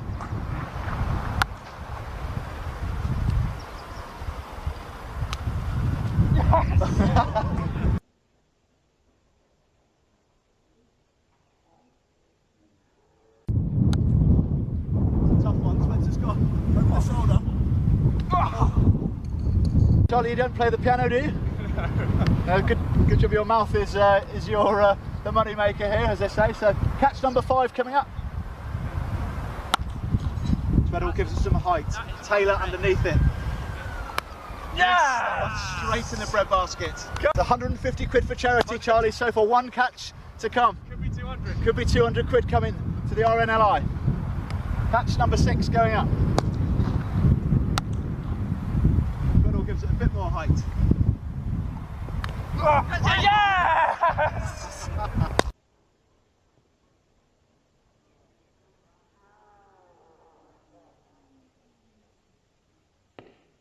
So completed the catching challenge, and I have to say, Charlie Taylor, £200, 4 catches caught.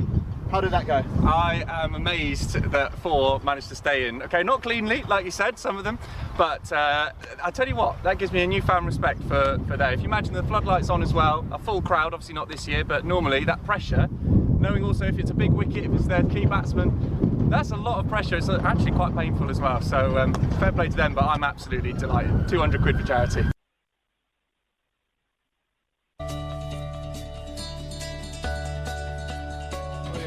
Nice to meet you, Finn. I'm Dan. How you doing, mate? You okay? Hi, it's Tom Abel here. We're at the Cooper Associates County Ground, and I'm with Leachy and Craigie. We've got a little surprise in store for Finn Mackay, who has an incredibly inspiring story. He's a huge part of the Somerset disabled cricket community. He doesn't know we're here this morning, so we're here to surprise him. And we've got a little gift for him, kindly supported by WPA. So, yeah, here goes. We're here today at the Cooper Associates County Ground to talk a little bit about Finn and the Super Ones. Just tell us how important the Super Ones has been to your family and to Finn. It's fair to say that having a lad with quite severe learning difficulties, it's not easy. There's struggles both with the formal stuff, education, and getting what he needs, and also the fact that he's different. And he does have enough insight to know that he's different. So he can be lonely, can be sort of isolated. We had all these plans for his future, like you do when you have a new baby, and it was a really, really tough time thinking, what his future would be. He was a very, very difficult baby and toddler, as you can imagine. And we felt very isolated. You know, friends, you find, you know, they say when something like this happens, you discover who your friends are. You certainly do.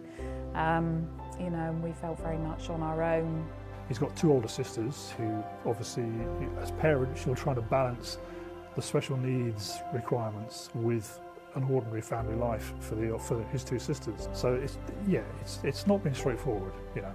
We planned to have 3 children and do wonderful things together, and it impacted a great deal on the time that we could spend, you know, with them doing stuff. So they've had to put up with an awful lot, really. You know, having him, you're not accepted in the normal world, taking him places, you know. So when Super Ones came along, we jumped at the chance that there was something for young people like him. You immediately felt that he felt relaxed.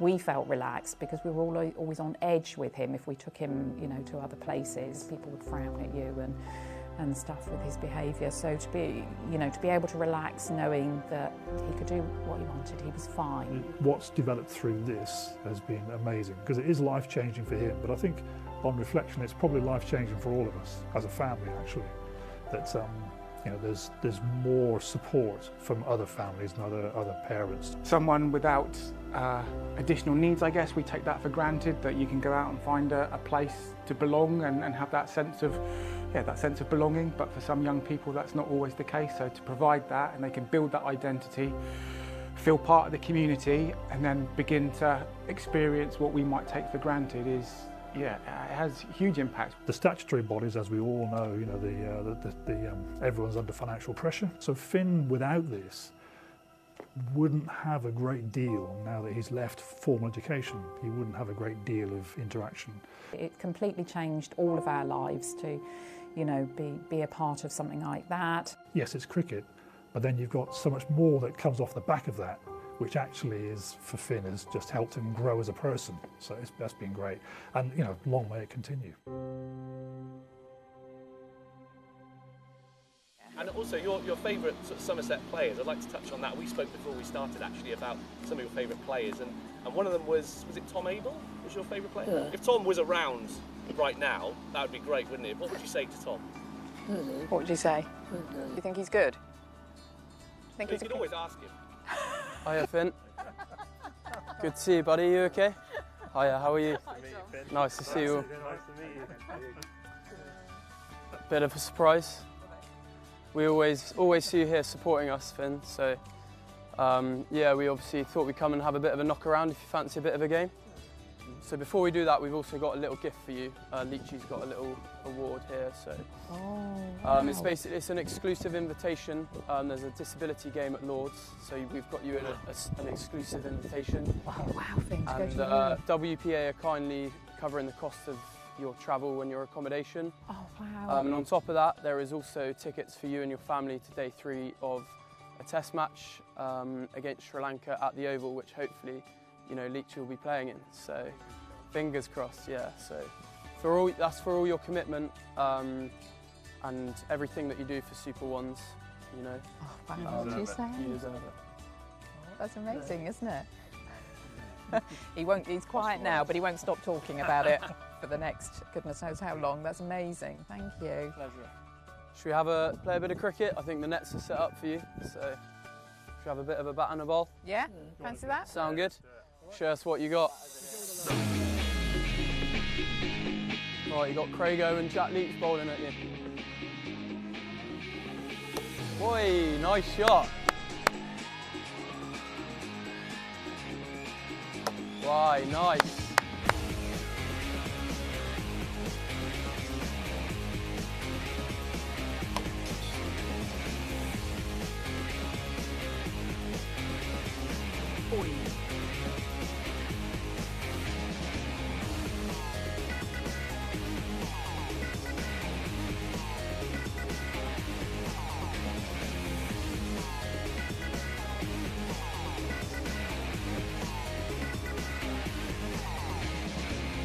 Hey, nice ball. Well, buddy. Finn, we've got one more little surprise for you. We've got a signed championship shirt from this year from all the boys. You can get framed up. Okay? Do you like that one? Come on, buddy. Finn, what are you doing? Oh, bold. Well done. Well done, Finn. That was awesome. Great to see you, buddy.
Impaired Cricket Club. This is our story.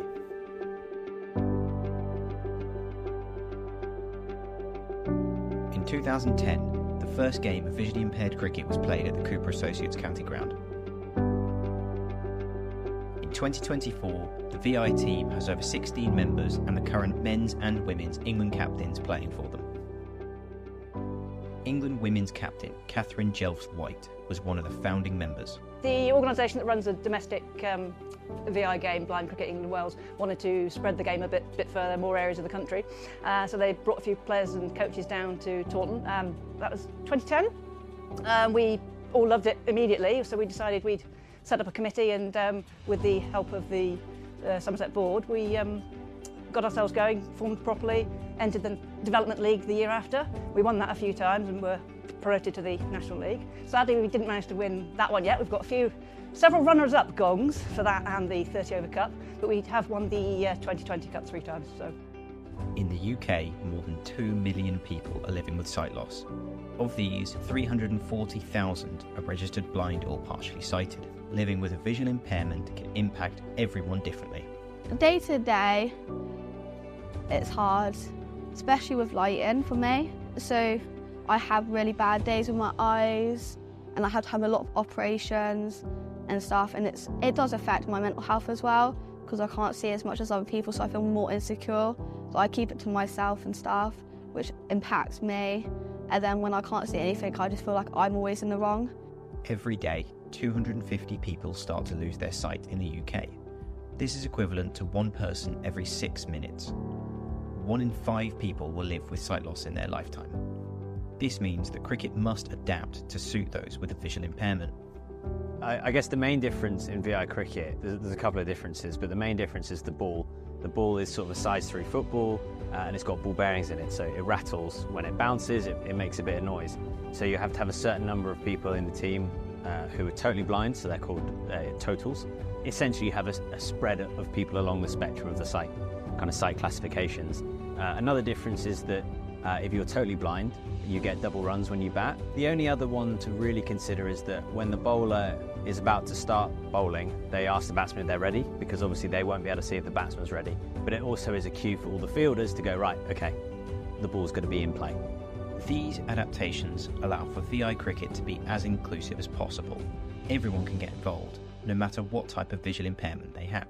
Like any sports people, visually impaired cricketers are trying to grow the game. It just needs exposure, I think, and really, I mean, it's not, I wouldn't say it's widely known compared to obviously other sports. Obviously everyone knows about like your VI footballs and obviously the Paralympics and stuff like that. For us as a club, we just, I mean, the things we need is just support from families, friends, volunteers. We rely heavily on volunteers. I mean, if anyone is retired scorer or something and wants to maybe get involved in doing more scoring games, but for VI cricket and not your normal red ball cricket, then that would be great. We would greatly appreciate that. Somerset VICC means more to its players than simply the training and the trophies. It wasn't just about the actual playing the sport, it's the actual social side of it as well. So you might not be a cricket expert or anything of that at all, but you could just join in as a social thing. I've met so many people, meeting other people with different eyesight conditions, learning about different vision impaired people's eyesight and how vision impaired sports has helped them and stuff, and getting involved. It's amazing. Yeah. I don't know how to put it. None of us stick out, so I love it. I actually love it. We are Somerset Visually Impaired Cricket Club. This is our story. –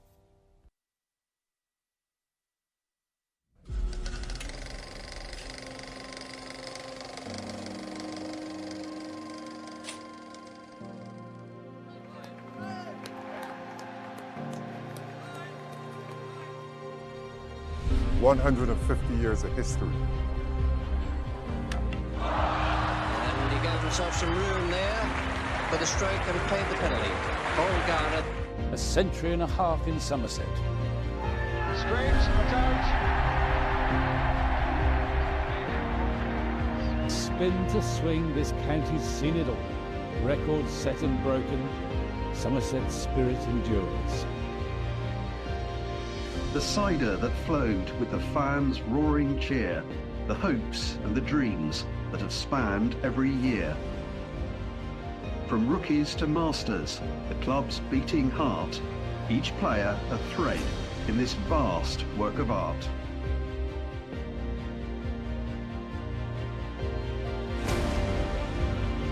From Atkinson to Abel. Bottom to Banton. Garner to Gregory.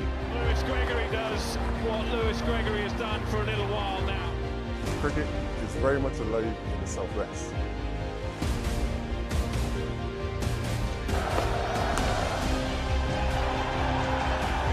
There it is.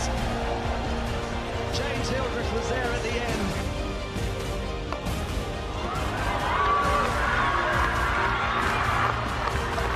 So here's to the club, to the game, to the law, to the echoes of laughter, the battles and more. A Somerset's legacy, rich and profound, shall forever be cherished in hearts all around.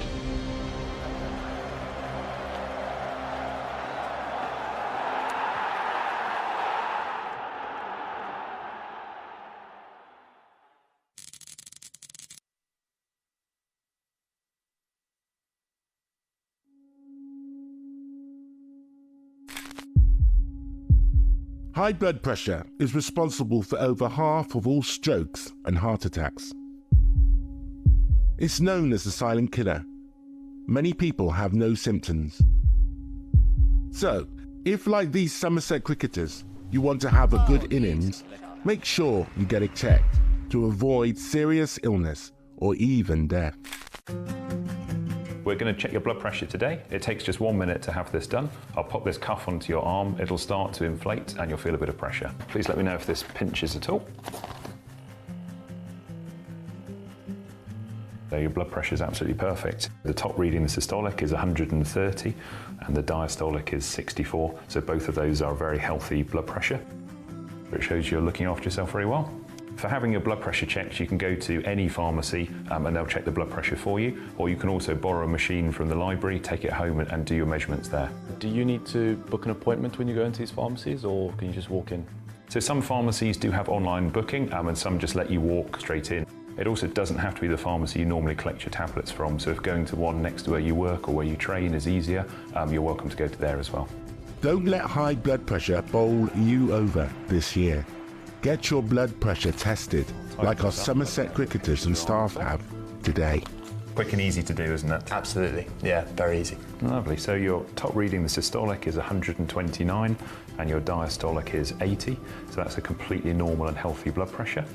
And your resting heart rate is 47, which is very good. You're clearly someone who's fit and healthy and looks after yourself. Well, we try to. So from today, this nice normal blood pressure reading will go automatically to your GP surgery and be on your medical record, so that should you ever need to know what your blood pressure is, it's there and it's stored. Take the pressure off and get your blood pressure checked today. It's quick. It takes just a few minutes to get tested. Let's knock high blood pressure out for 6. With our 6 top tips for bowling high blood pressure out for good. Keep physically active. Minimise your body weight. Take a low salt diet. Minimise your alcohol intake. Getting help to stop smoking. And take any medication as prescribed.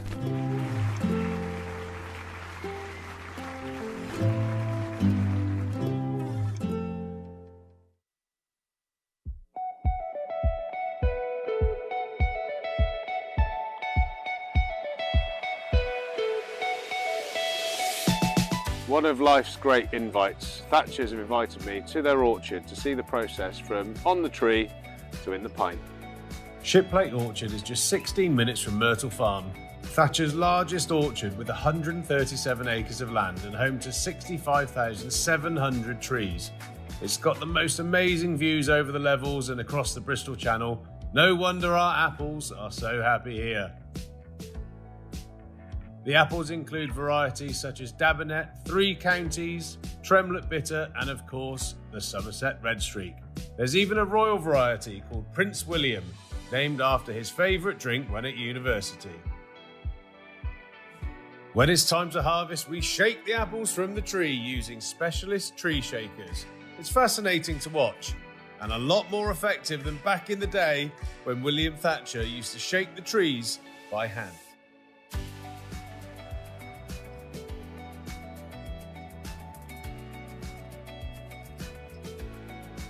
Once the apples are shaken from the tree, it's just a case of gently sweeping them up. The harvester has giant brushes that collect the apples and transfer them to the trailer that's hooked up to our tractor. Right, my lovers, we got a trailer full of apples. We're back to Myrtle Farm now to press these into pints. So we've made it to the processing farm. Here is John here, who we met earlier, with my apples, ready to put them onto the weighbridge here at Myrtle Farm.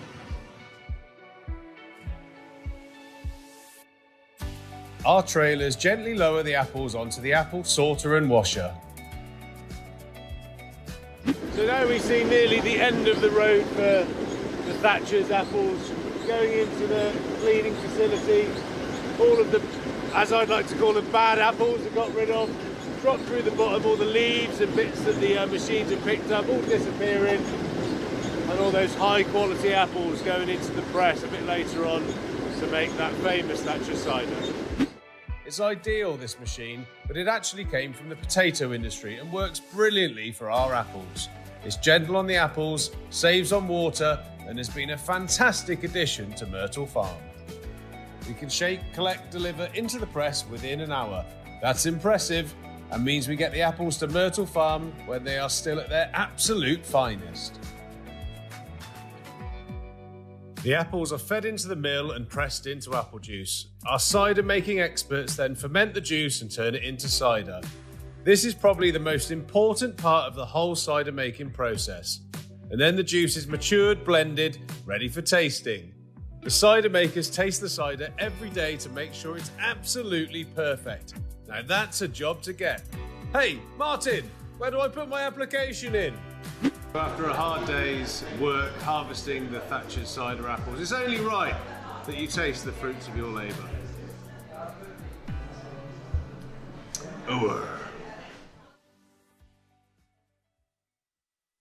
I'm James Roux, and today we are recreating some classic Somerset photographs to celebrate 150 years of the club and the launch of our new County Championship shirt.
Okay, well, we're just waiting for a restart here at the Cooper Associates County Ground.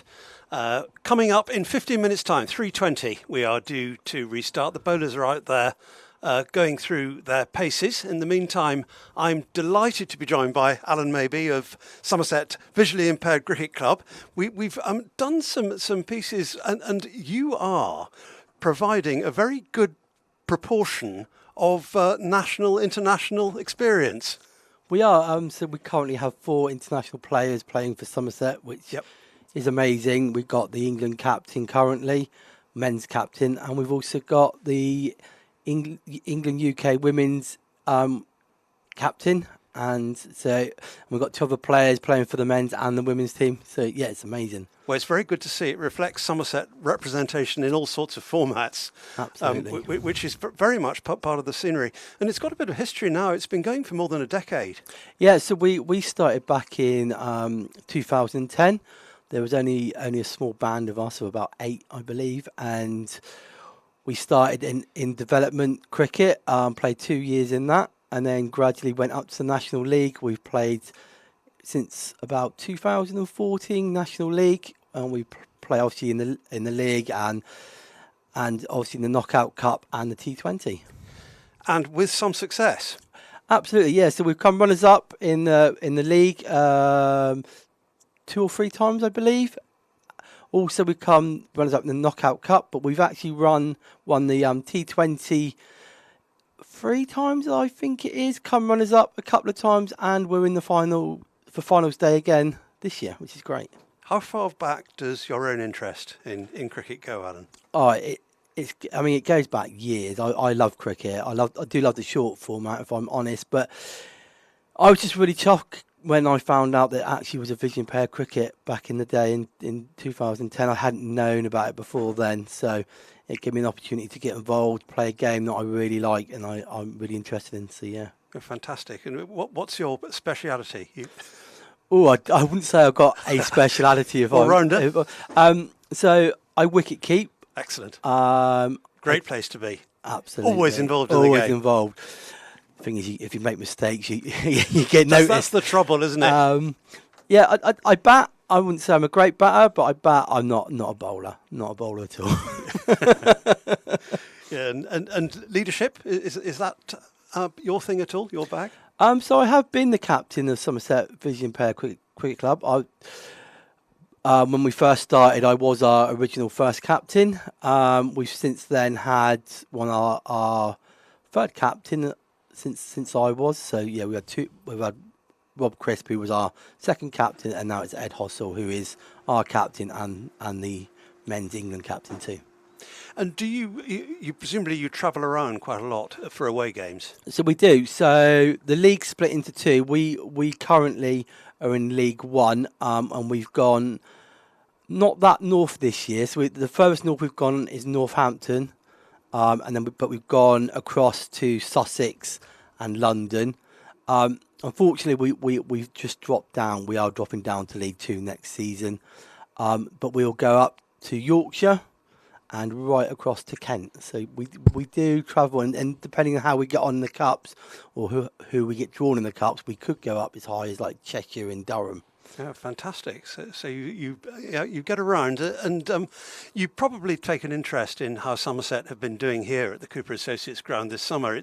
It's been another good season, albeit with an element of frustration. Yeah, absolutely. Yeah, no, I mean, especially in the short format, and obviously making T20's day for Somerset has been a great. I mean, it's a great quarter final, wasn't it? So, yeah, terrific. Absolutely. But there obviously has been some frustration for Somerset. I mean, great batting display so far, but the weather's sort of hindered the whole game, which is a bit of a nightmare, isn't it? Yeah, you'll have your fingers crossed for finals day on Saturday, along with everyone else. Absolutely, yeah.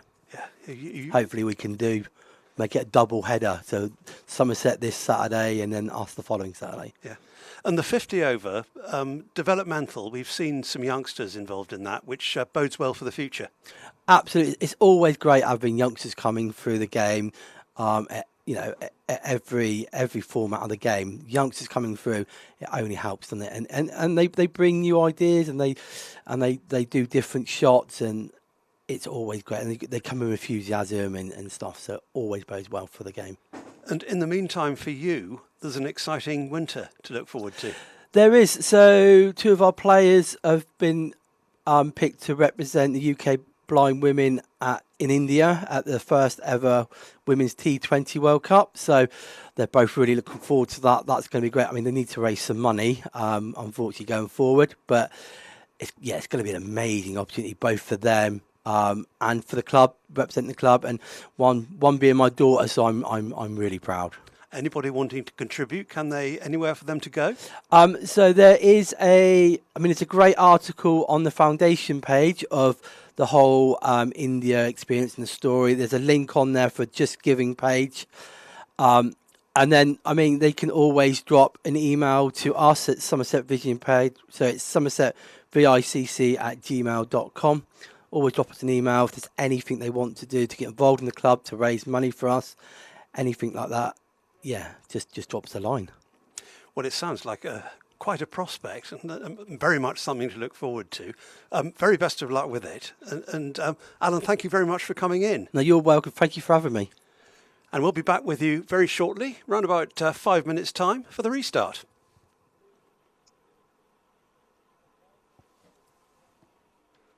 Cheers.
Welcome back to the Cooper Associates County Ground, and it is still, although we've been having a little bit of a break, it's still day 3 of this Rothesay County Championship match between Somerset and Yorkshire. Going to be hard to fashion a result. We've just had a major rain interruption, which has reduced the number of overs remaining in the day to 43, and whether we'll get them all in, I'm not so sure, because we have a slightly dodgy forecast going forward as well. Anyway, Somerset have declared on 441 for 6, and that means that Yorkshire are just about to start their first innings. It'll be Adam Lyth taking strike, and we're going to have 3 slips in to start.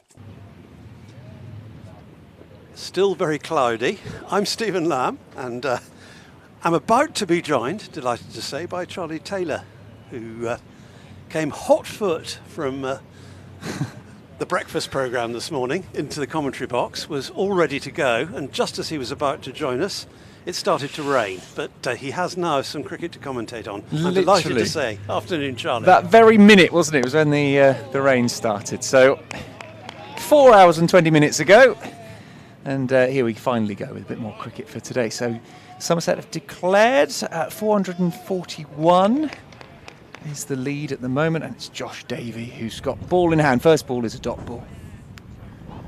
Well, it was a long break, wasn't it? But it was a pleasure in your company as always, Stephen. Time flew by. It was very, very good to chat about stuff. Yeah. The half hour we did see this morning was quite entertaining. Ben Green and Casey Aldridge pushing that total along to 441. Couple of sixes from Ben Green, and Josh Davey, who was due to be in next with the bat. We might have seen, it's all conjecture now, but we might have seen Lewis Gregory coming in at number 11 if Somerset had batted on. So strong is their batting in this game. But instead, Josh Davey has the ball in hand. Another player who's on the move at the end of this season, Josh Davey, heading for Leicestershire. And he's on his way in from the River End. Good looking stroke, and it's going to go all the way down to the backward point boundary. So Yorkshire underway.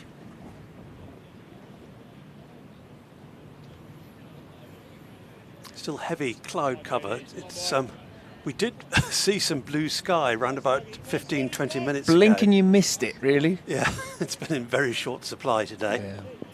It's been a shame, really, after all that dry weather we've had, that this game's been so spoilt by it. But you have to say that probably we needed it after all that dry weather.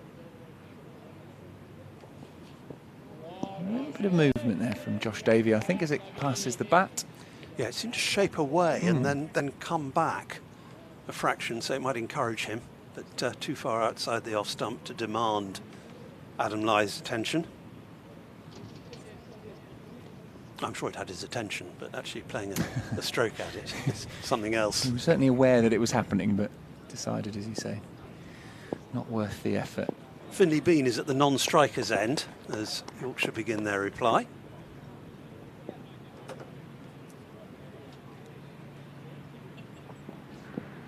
Oh, way down the leg side, and signalled as byes, which always feels slightly harsh on the keeper when that happens. Sure, James Rue could have done anything there to have got hold of that one. Let's have a look. How far away was this from Rue?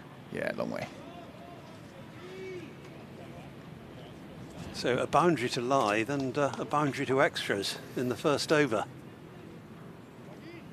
I can hear Tractor, a very vocal Somerset fan. He, like many of the other fans that have stuck around, they've waited, but they probably have been inhabiting the bars, I would have thought. Maybe a few ciders on flowing. Gimlet's Hill, yeah. Tractor. See if I can spot him. Somewhere over there. 3 slips in place. In comes Davey. Oh, short leg was alert to that one, but in the end, no real chance of a catch, and that is the end of the first over. So Josh Davies bowled it as his time at Somerset comes to an end. Lyth's on 4. Bean's not faced the ball, and there are 4 extras as well. Yeah, they put on exactly 50, the Somerset pair of Aldridge and Green this morning, without many alarms. There were a couple of awkward moments for Johnny Bairstow behind the stumps. There were some byes and a difficult chance diving to his right. But he managed to get a hand to it, and once you do that, of course, it's bound to go down as a chance. Sun is trying to come out. We'll see the captain. I wonder how long it will be before they try a bit of spin, but for now we are seeing 2 players that we haven't actually seen on the pitch at all for 2.5 days of this game. But here is Lewis Gregory's first involvement in this match, other than deciding to declare, I guess, and that is defended away by Finley Bean. Yes, the only other definite contribution we await is from Jack Leach now, and I'm sure we'll see that before long. I think it won't be too long at all. They'll give him a go, and even if it doesn't work, then there's no harm done, is there? Really got a big total that from the first innings. Game probably, if you had to put money on it, would be a draw from here, but you never know. That is fended out, squeezed between Gully and the third slip. It'll run away for 4. Yeah, with those 4 slips in, can't really afford a third man as well. So once that was through the cordon, or wide of the cordon, certain to go all the way.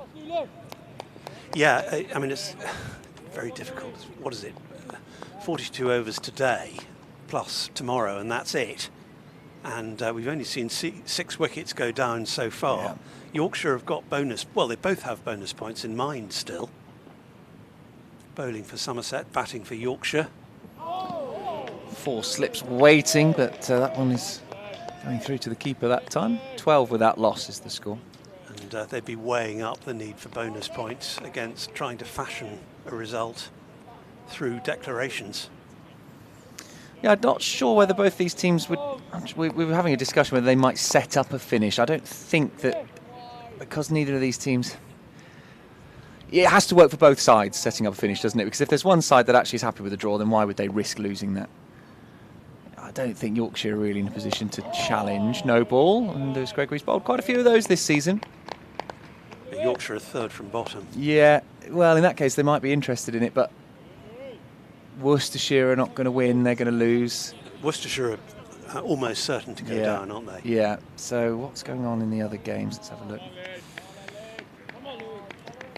Yeah, Durham are not going to get a win by the look of it. Essex are 457 for 8, playing Durham's 333. Durham are currently second from bottom. Maybe Yorkshire might... This is just going to be squeezed out. They'll come back for 2. Yorkshire might fancy it. Somerset, would they be up for it? Is it worth risking it? I guess they've got nothing to lose because they're not going to go down. They're probably not going to win the championship with Surrey going nicely against Worcestershire, Warwickshire, beg your pardon. Yeah, they're very comfortably placed, the champions. 274 in front, and they've only lost 2 second innings wickets. That's in addition to Dob Sibley retiring hurt. Gregory in. This is played into a square leg area for a single. But yeah, Surrey very much in control of that game at the Oval, and if they win it, it's almost impossible to catch them. Yeah. Well, maybe we will. Maybe we will then. Maybe Yorkshire will take the risk to put a bit of gap between themselves and Durham. Yeah, where are they? Joint third from bottom with Essex. Having said that, they're only a few points off 5th, so it is very tight in that bottom half of the Division 1 table.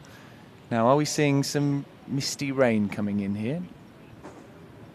I don't want to say the R word. We've seen plenty of it. I think there is a little bit of mizzle in the air. That's full. And I think Andy Caddick would be happy with that. Yesterday he came into the box and said, you just got to pitch it up. If you're a bowler on this pitch, pitch it up. Pitch it up. He was talking about 7-2 fields and saying, look, take the risk, pitch it up. Yeah, we have got a bit of rain falling. This is such a shame. We've only had 2 overs. What are the umpires thinking? Looks as though, well, Josh Davey has given his cap to Rob Bailey, but it's not going to make any No. difference. The bails are coming off, I'm afraid. So we've seen just a couple of overs. Yorkshire, decent start in such a short space of time, 17 without loss. 4 byes in that. Adam Lythe 4, Finlay Bean 6. But that really is frustrating, isn't it, having waited so long, and it will be for the spectators who have sat it out, the hard core of them, between the break-in play at 11 o'clock this morning and now, and it's a bit hard to see, just looking, as you can see, out at the Quantocks there. It's very murky. Yeah. That's where it tends to come from. And another heavy burst of rain here at this stage, and I fear that could be it for the day. Well, we'll keep our fingers crossed. I mean, just having a look at the radar, there is a... we're on the edge of what feels like quite a big possible bit of rain coming through. If we do get a heavy downpour, then I agree with you, Stephen. I think we'll be lucky to see any more. But we'll, of course, keep you posted. I'm afraid we've only managed 2 overs there. Yorkshire will be pleased with their 17 runs that they picked up, but not a lot of damage done to the Somerset's total overall, really. And I think we'll have to leave it there. Again. Well, I'm glad you got on, Charlie. Well, it was a pleasure. What a fun couple of overs that was. It might be all I get of the day, but well, let's hope there may be some more. Fingers crossed. We'll, of course, be updating you here, and we'll keep any updates that we get on the screen, so keep an eye out on there. But for now, rain has stopped play, although looking out, it does feel like it's got a bit lighter, Stephen. I wonder how quickly the umpires might decide to come back on. But if the ground staff are seeing a lot of rain coming, perhaps they'll tell the umpires to say, well, don't go too hastily. Well, they are pulling on one of the big covers, and that's usually a sign that we're going to get a bit of a delay. Well, I'd say go and put the kettle on, but I imagine a lot of you probably had a cup of tea and settled down for what we thought could be maybe an hour of play, but not to be, I'm afraid. So we'll be back with you shortly. Keep an eye on the screen for further updates.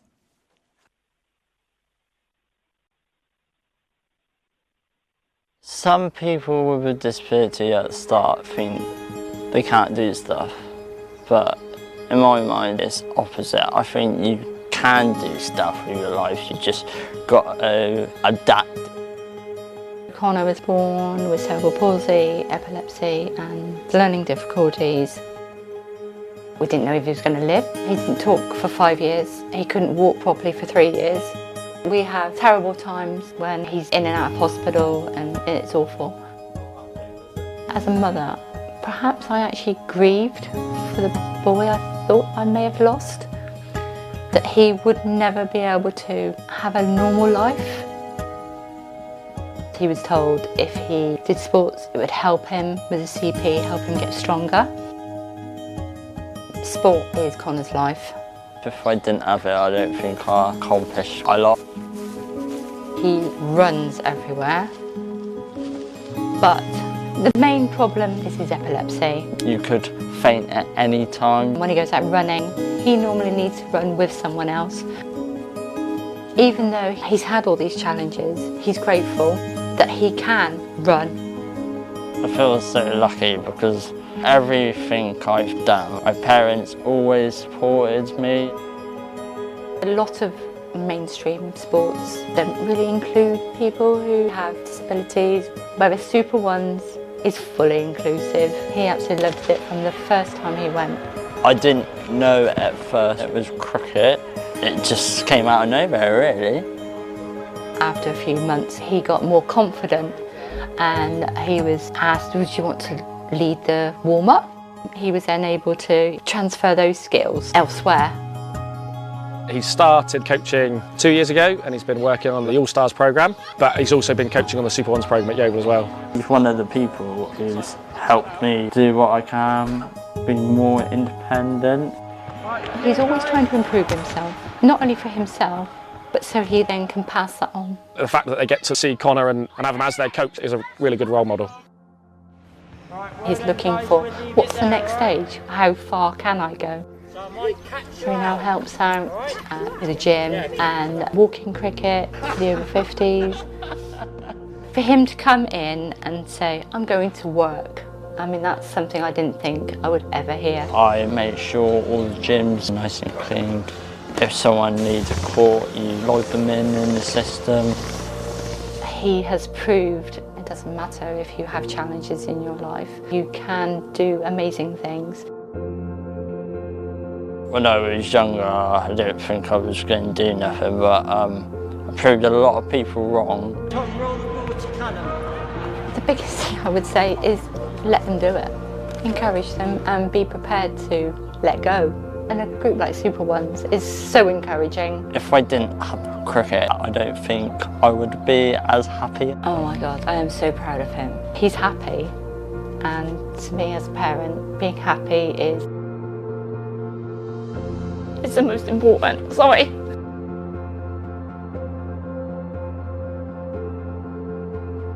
Couldn't say thank you enough, really. You turned your life around.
Get to the cricket this season with First Bus.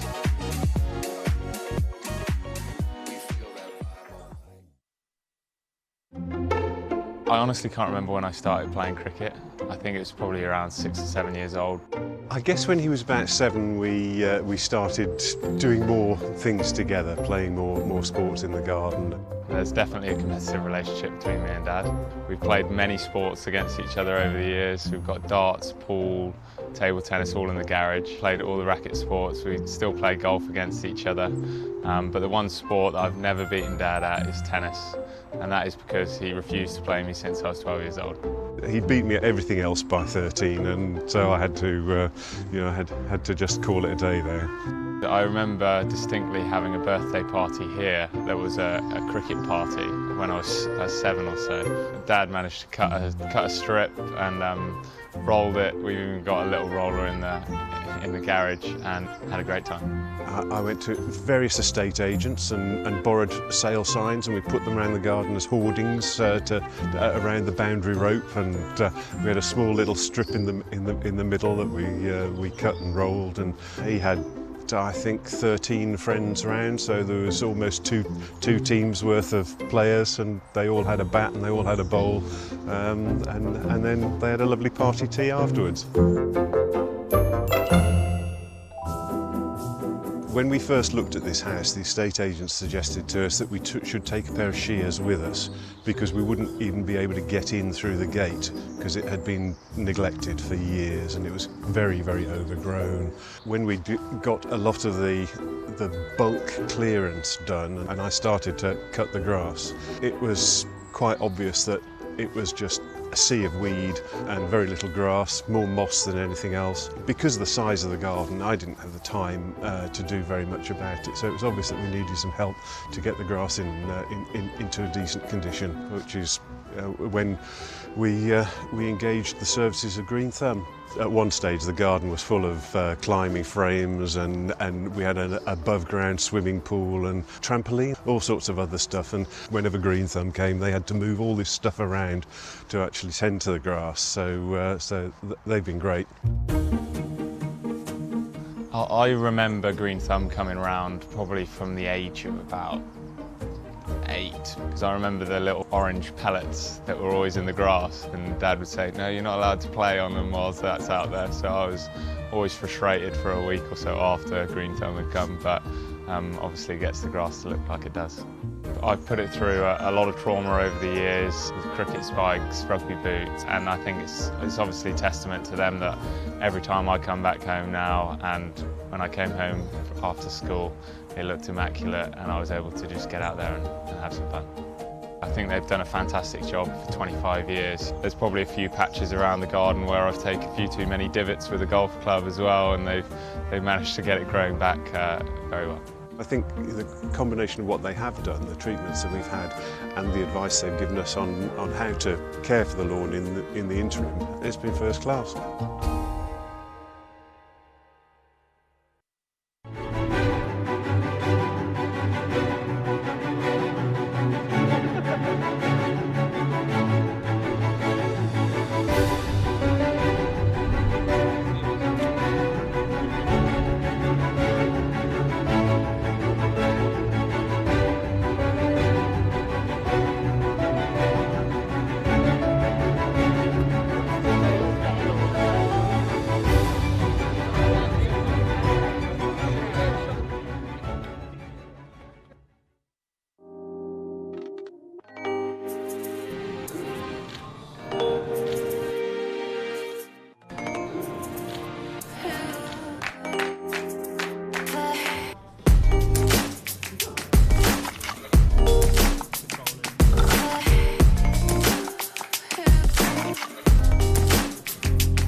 We got involved because I think we wanted to raise our profile locally.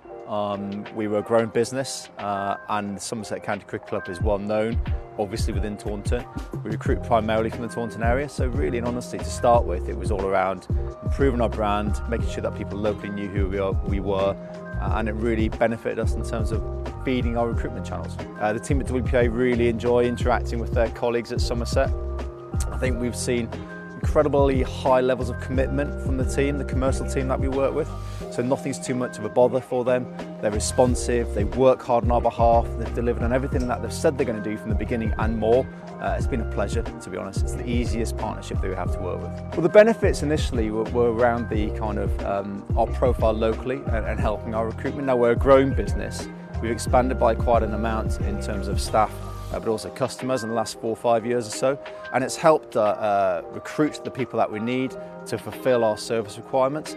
But more than that, it's helped build our brand nationally as well. You know, being on the front of the County Championship shirts, as well as sponsoring the live stream, has allowed us to reach a wider audience perhaps we expected to at first. We really thought this was going to be a local thing first, but actually it's gone beyond the boundaries of the local area out to the national. I think the big innovation from when we started to where we are now has been our involvement in the live stream.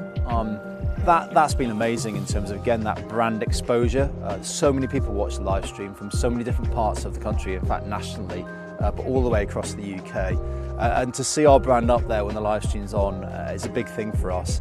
I think the success of the partnership for us comes down to those two things I mentioned earlier. First and foremost is, are we recognised locally? Well, yeah, we are now. Very much our brand is recognised in the Taunton and Somerset area as being linked to Somerset County Cricket Club, but also for what we do. We've also seen the more national kind of brand exposure coming through in a bit more brand recognition. So when we're talking to potential customers, there's more brand recognition there now than perhaps there was in the past.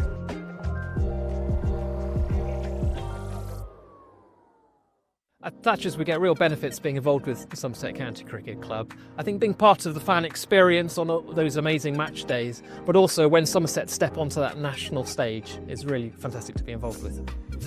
We've had a long-standing relationship with Somerset Cricket and Thatchers Cider, and I think it's perfect because Somerset is ultimately synonymous with a few things, cricket and cider, so therefore bringing them both together is absolutely perfect.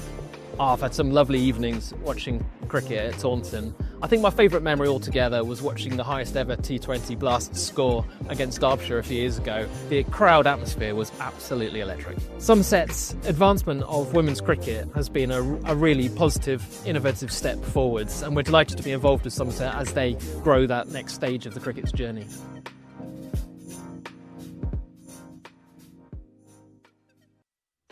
Every second counts, especially when the pressure's on.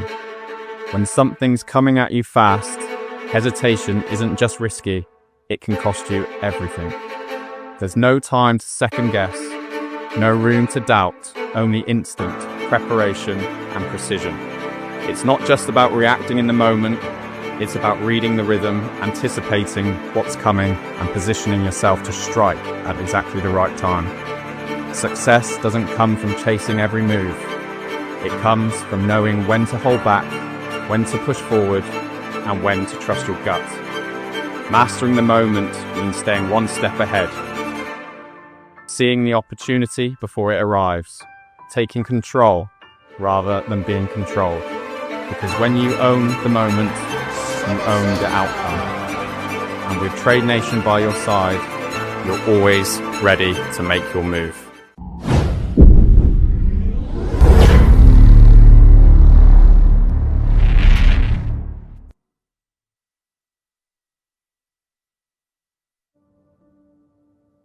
Hi, I'm Lewis Gregory, all-rounder at Somerset County Cricket Club.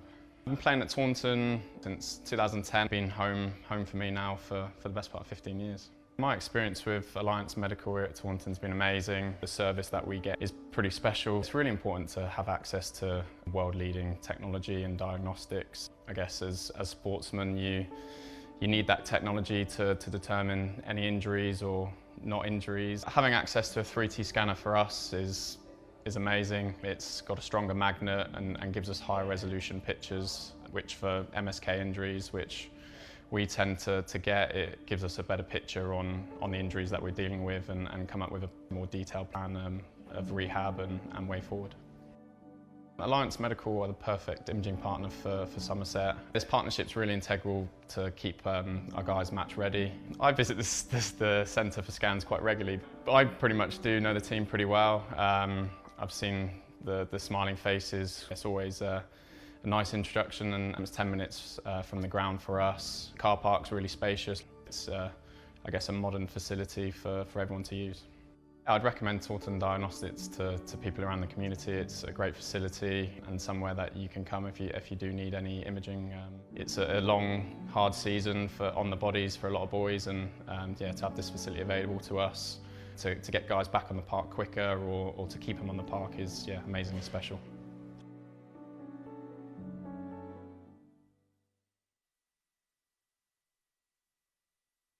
So I started playing cricket when I was 6 or 7. God, I remember getting my first cricket equipment, and I think it was for Christmas or my birthday. Yeah, mad. I got home from school and I remember just like all laid up on my bed, and oh man, I was so excited. It was all brand new GM hit for 6. I remember it so clearly. Anyway, yes, I started at a really young age. Never played any age group, what they call provincial cricket, or what you would call here county cricket, so no age group stuff. I was very kind of small, very technical player. Never kind of wowed anyone until I was about 18, 19 when I got a bit stronger. But yeah, like I said, never made any of those sides, so I kind of had to go the long route round. Came over to the UK when I was 18, played for Clevedon, who I now have done a bit of a loop around and playing for again. So they're almost like a second family to me now, which is quite nice. Yeah, so came over when I was 18, absolutely loved the UK. Knew I was definitely going to come back once I finished my degree back in South Africa. So in saying that, I went back for 4 years, played for the University of Pretoria. They had an academy there which I played for, and that kind of made, well, that was basically the difference in my career, I'd say. That was kind of when I started to come into my own, started to kind of get stronger, better, started to develop that self-confidence and know that actually this is something that I can do. But knew I had to get a degree first before I came over again. So yeah, 2015 I made the move to the UK. I got in touch with an agent who got me at a club in Suffolk called Woolpit. So I played there for about 3 or 4 months, whilst I was trialling around. My agent at the time got me a second team trial at Kent. It was against Yorkshire 2s and it was against Liam Plunkett. So he opened the bowling, I opened the batting. Ended up making, I think it was 146 or something like that in first innings and 60 odd not out second innings. And yeah, just almost like unleashed the shackles from then on. I ended up making, I think it was 800s in 10 weeks. Got signed within 3 months, hence why I only played for Woolpit for 3 months. Moved down to Kent, and yeah, signed my first professional contract. Played the last 3 championship games of the season. Yeah, and then played there for 6 years until the COVID season, where I went on loan to Durham as Kent. Unfortunately, at that time, there was a lot of uncertainty, and they only offered me a 1-year extension. Which, in all fairness, I look back now and it's, even that's a tough gig when no one knew what was happening in the cricketing world at that time. So yeah, but Durham came through with a 3-year contract, which at the time I thought was the right move for my family. So yeah, moved to Durham for 3 years. But at that time I had my firstborn, my daughter, which her and my partner were living down south in Kent, and I was obviously living up north in Durham, and yeah, just way too far.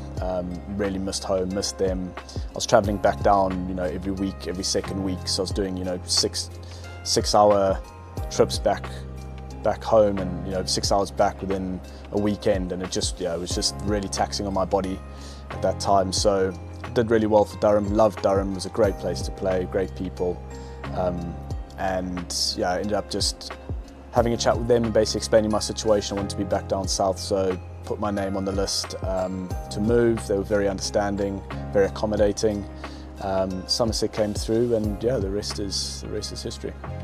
You mentioned initially coming to England and moving to England as basically a teenager. Did you move on your own, and was that tough for you to do? I love it. So I'm a massive advocate for change. It doesn't scare me. So when I was 18 and I came over, that freedom, that independence is kind of what set me alight. It allowed me to spread my wings and really kind of fly, if you want to call it, for the lack of a better metaphor. But yeah, I flourished under those circumstances instead of like missing home, wanting to go back, the comfort of my mom's food, that kind of vibe. So yeah, I really enjoyed it. That's why, I guess I've played at 3 different clubs now, and it doesn't scare me. That I quite like it. It reignites the fire, pumps up your tyres a little bit, and yeah, I quite like that. So now you're at Somerset. You've done all those things in your career. You've made it through adversity. You've made it through coming to the UK without a contract and not knowing where to be. What inspired your move into sports psychology, looking at things post your career? So I remember clearly I was having this conversation the other day with someone from Clevedon, because obviously I was 18, this was before I started studying, and they asked that question, how did I get into sports psychology? And I remember sitting in the house that I was staying in at the time, and I was deciding what degree to follow. Because at that time I'd already taken a gap year, so I kind of needed to get my bum into gear.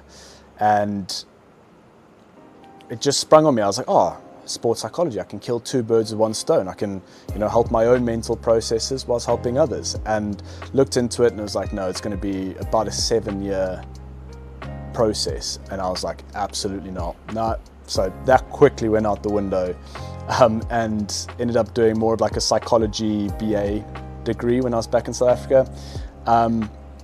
But I didn't finish my degree in South Africa. It was probably quite a crucial bit of information there, which is quite weird how things happen for a reason, because it allowed me, so I then got 5 years to focus on my cricket when I came back to the UK, and then I had about 1 more year left before I lost all my credits from South Africa and had to basically start again. So I was panicking a little bit, but ended up finishing my degree through the Open University, and got the opportunity to study sports psychology as a module, and loved it. And I was like, this is definitely what I want to do. So ended up doing that, finishing my degree, and then went straight into my master's from there.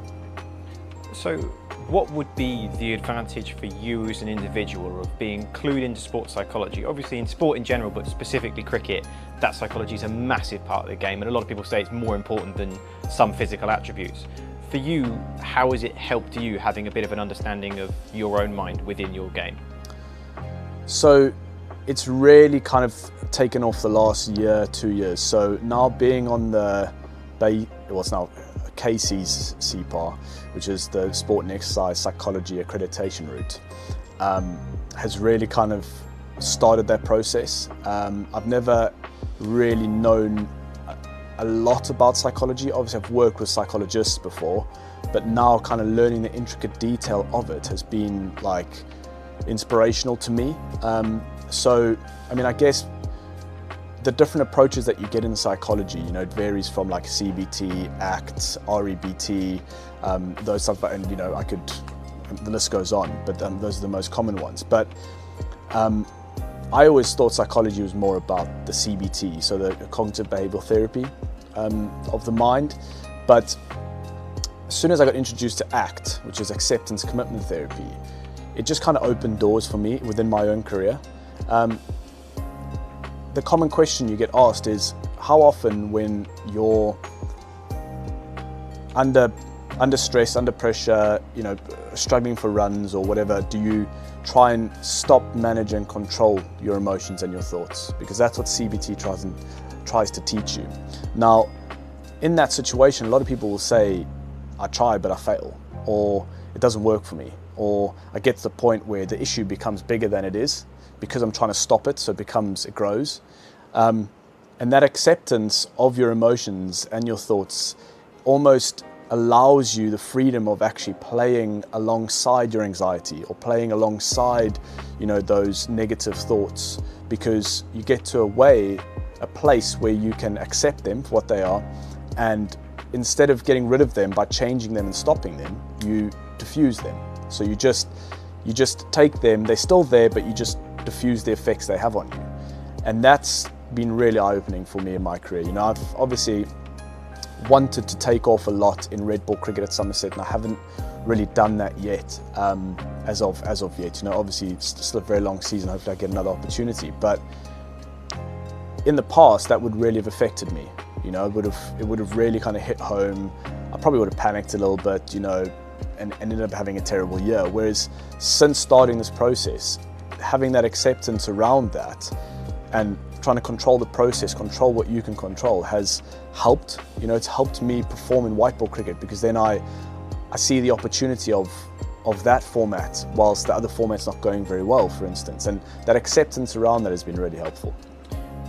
Do you think there was times in your career, either growing up or earlier in your career when you were already a professional, that knowledge would have benefited you? Is that obviously in recent times that you've now got that knowledge, you've got that wealth of information, do you look back on things in your career and you go, I really wish I knew this then, and what the benefit of that would be to especially a young player? 100%. I've been working a lot with the academy, and I often sit there and think to myself, I wish I had this when I was this age. You know, these players are coming to me and opening up to me and trusting me, and the advice I'm giving them, you know, obviously coming from a place of research and you know, not just a place of my own opinion, because that's not how it works, but that understanding has, I mean, I've already seen how it's made a difference in these players, and you know, I wish I had that when I was that age. And you know, there's a very big misconception in psychology that you only use it when you've got problems or you've got issues or you're dealing with, you know, adversity or anxiety or something. But that misconception is what leads people down a path that they don't want to go down. You can use psychology in a way to enhance your performance. So I speak a lot to these players about how when they're going really well, you know, to reflect on why they're going well and to understand and, you know, work together to understand how to make that even better. So if you're doing well and you're here, can we get you to here? You know, and really understand how you kind of work through that process, because when you're down here, you're going to wish you'd kind of remembered what it felt like to be here, to get back to where you were. So the misconception leads people down really kind of unwanted rabbit holes where, you know, they almost probably wish they'd worked on it when they were doing well. So yeah, I'm a massive advocate for it, you know, whether you're doing well, badly, just to kind of keep your mental state at almost like a level and be a little bit more present. I mean, I think that's all I've got for all my sort of questions. I'm trying to think of the best way to kind of plug it without being quite so obvious. Obviously, it's just Sean Dixon's psychology, isn't it? So I could either have a slide come up at the end of the video that says that, or if you want to talk about your own business, maybe that makes sense, and talk about how you've got into it from a business point of view. Yeah. Should I keep my leg there just for continuity? No, you do whatever you want. So, yeah, I started the business, SD Sports Psychology Limited, as a basis of a foundation, to give me a foundation once I transition outside of my career. You know, I'm one of those people that I believe massively in leaving no stones unturned. You know, I'm obviously 33 now. I'm not ready for retirement in any way, shape or form, but that day will come. And I have a family of 2 kids I need to provide for. And for me, it's really important that I kind of nail that transition, because I don't want to go from living this professional lifestyle to then kind of not being able to feed my children in a way, or, you know, be able to pay the bills. So it's about building that foundation for my family, really, of making sure that this company in the next 3, 4, 5 years, however long I've got in my career, kind of really becomes robust. And all I have to do is really just, you know, say thank you to the cricketing gods for what they've given me, and just walk into something that I feel comfortable, confident, and know that I can make a difference, and not obviously be stuck behind a desk 9 to 5 trying to feed your family from payslip to payslip. You can actually feel a bit more confident in what you're doing.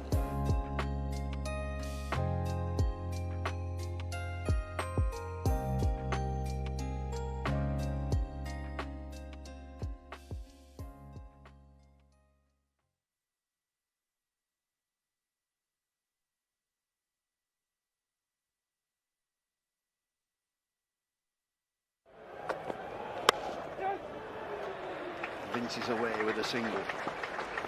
11 o'clock start, there'll still be plenty of people coming into the ground. All gone. Extravagant shot. One for Davey. Yeah, pressure was building. Albert had got the boundary away. First ball of the over. Oh, there's another. How big is this? Well, the reaction is not only because of the wicket, but because of the drop. Remember, Overton himself caught and bowled, dropped Vince earlier. And Nick through to Banton, he has 2 catches. That is the massive wicket. You are Somerset. Who do they want early? They want Vince. They've got Vince. 8 for 2. Somerset on top. Into the leg side, fielder out there, it's gone for 6.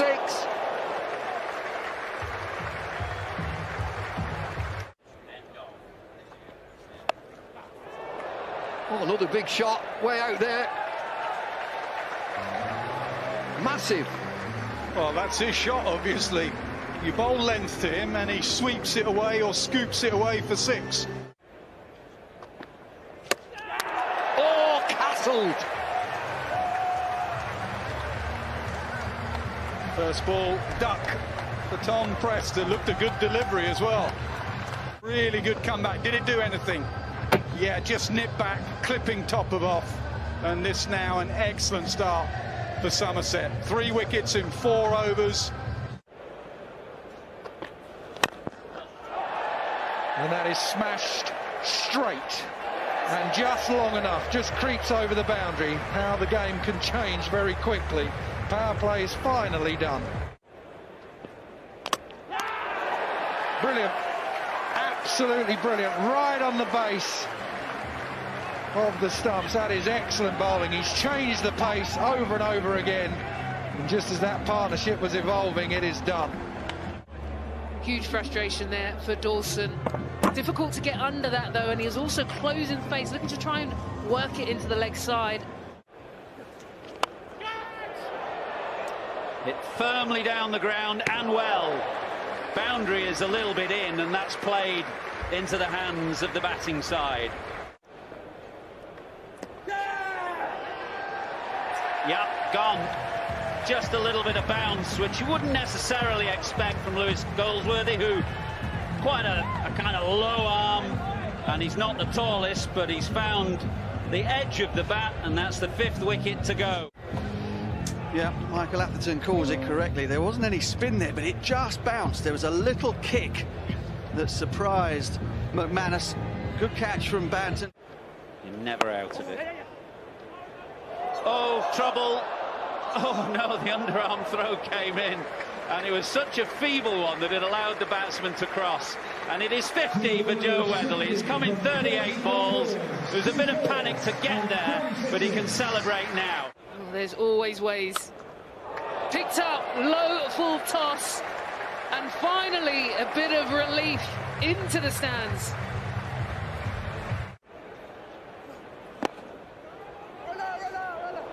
Well, is there a massive mix-up, a huge mix-up after the 6 and creating some sort of impetus? He's just given it away there, Fuller. Standing deep and goes again, straight down the ground, mid-on, mid-off, up. Hello, ding-ding, runs are flowing. Oh no, length ball. Quick, but length. And again, has he got the distance? There's no one out there. He is motoring. What a change in dynamic here.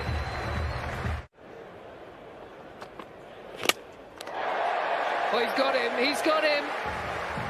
Davey has been in with key wickets today, and you feel that was another major one. Full and straight, just a little bit fuller. Middle stump, just half a pint there, middle stump. Bold, again, cleaning up. Davey's going well, 4 wickets, and just giving Curry no chance there, right in the block hole. Excellent from Davey. Scottish international and all the experience there. He's nipped in, he's got 4 for here. What a shot, what a shot. That was timing, full and a bit of width and bottom hand.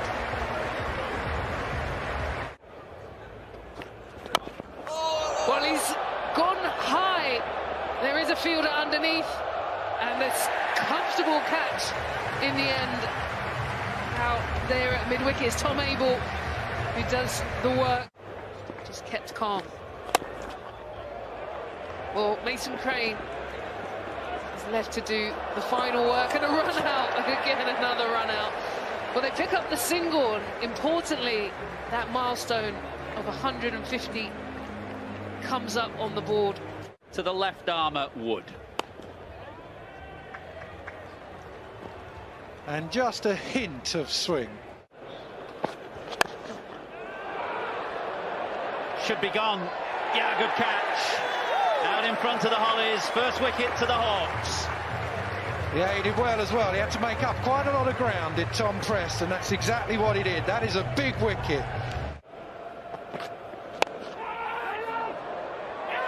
It's carried, yeah, good catch. Not an easy catch for James Vincent, mid-on, coming in smartly, diving low, takes a good one. On-field umpire is wrong, and I don't see how you can be on that replay. The catch was good. Now he charges, mid-off, gone. They've lost 3 and it's a big wicket. Smead's gone.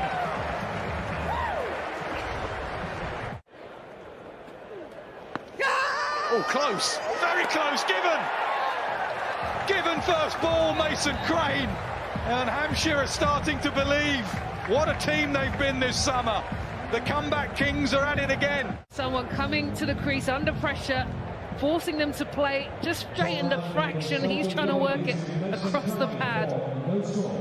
This is a big moment. Hampshire, the underdogs. Shot. Right in the gap. Well, they're two dangerous players. Tom Abel and Lewis Gregory. Gregory playing just as a batsman.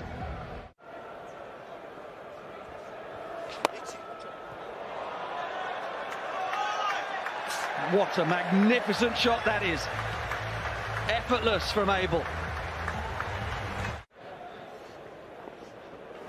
Yeah! Knocked him over.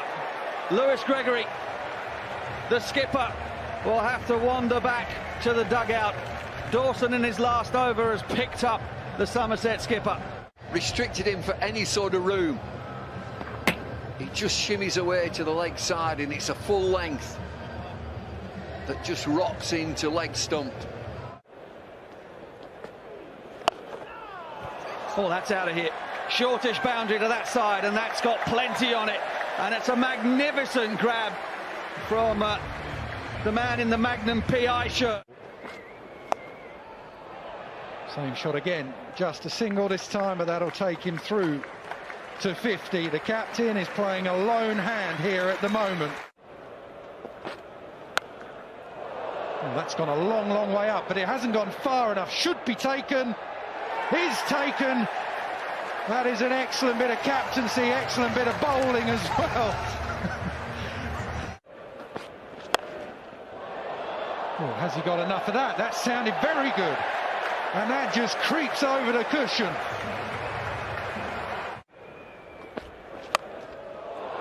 Full toss. Full toss hits straight into the Hollies. That is a massive over. All of a sudden, Somerset are back in this game. Oh, this time doesn't get enough of it. Picks out long on. Tom Prest is the man who takes the catch. This game is ebbing and flowing all the time. Oh, that sounds good. Is it enough? He's having a look. Oh, again, it just creeps over. And they are up out of their dugout, are the Somerset players. They watched and they wished that ball over the boundary. Can he leave it to Davey? Should he leave it to Davey? You bet. And this is why he took the single. I bet you can hit a 6. He has done. What's it down to now? 2 off 3.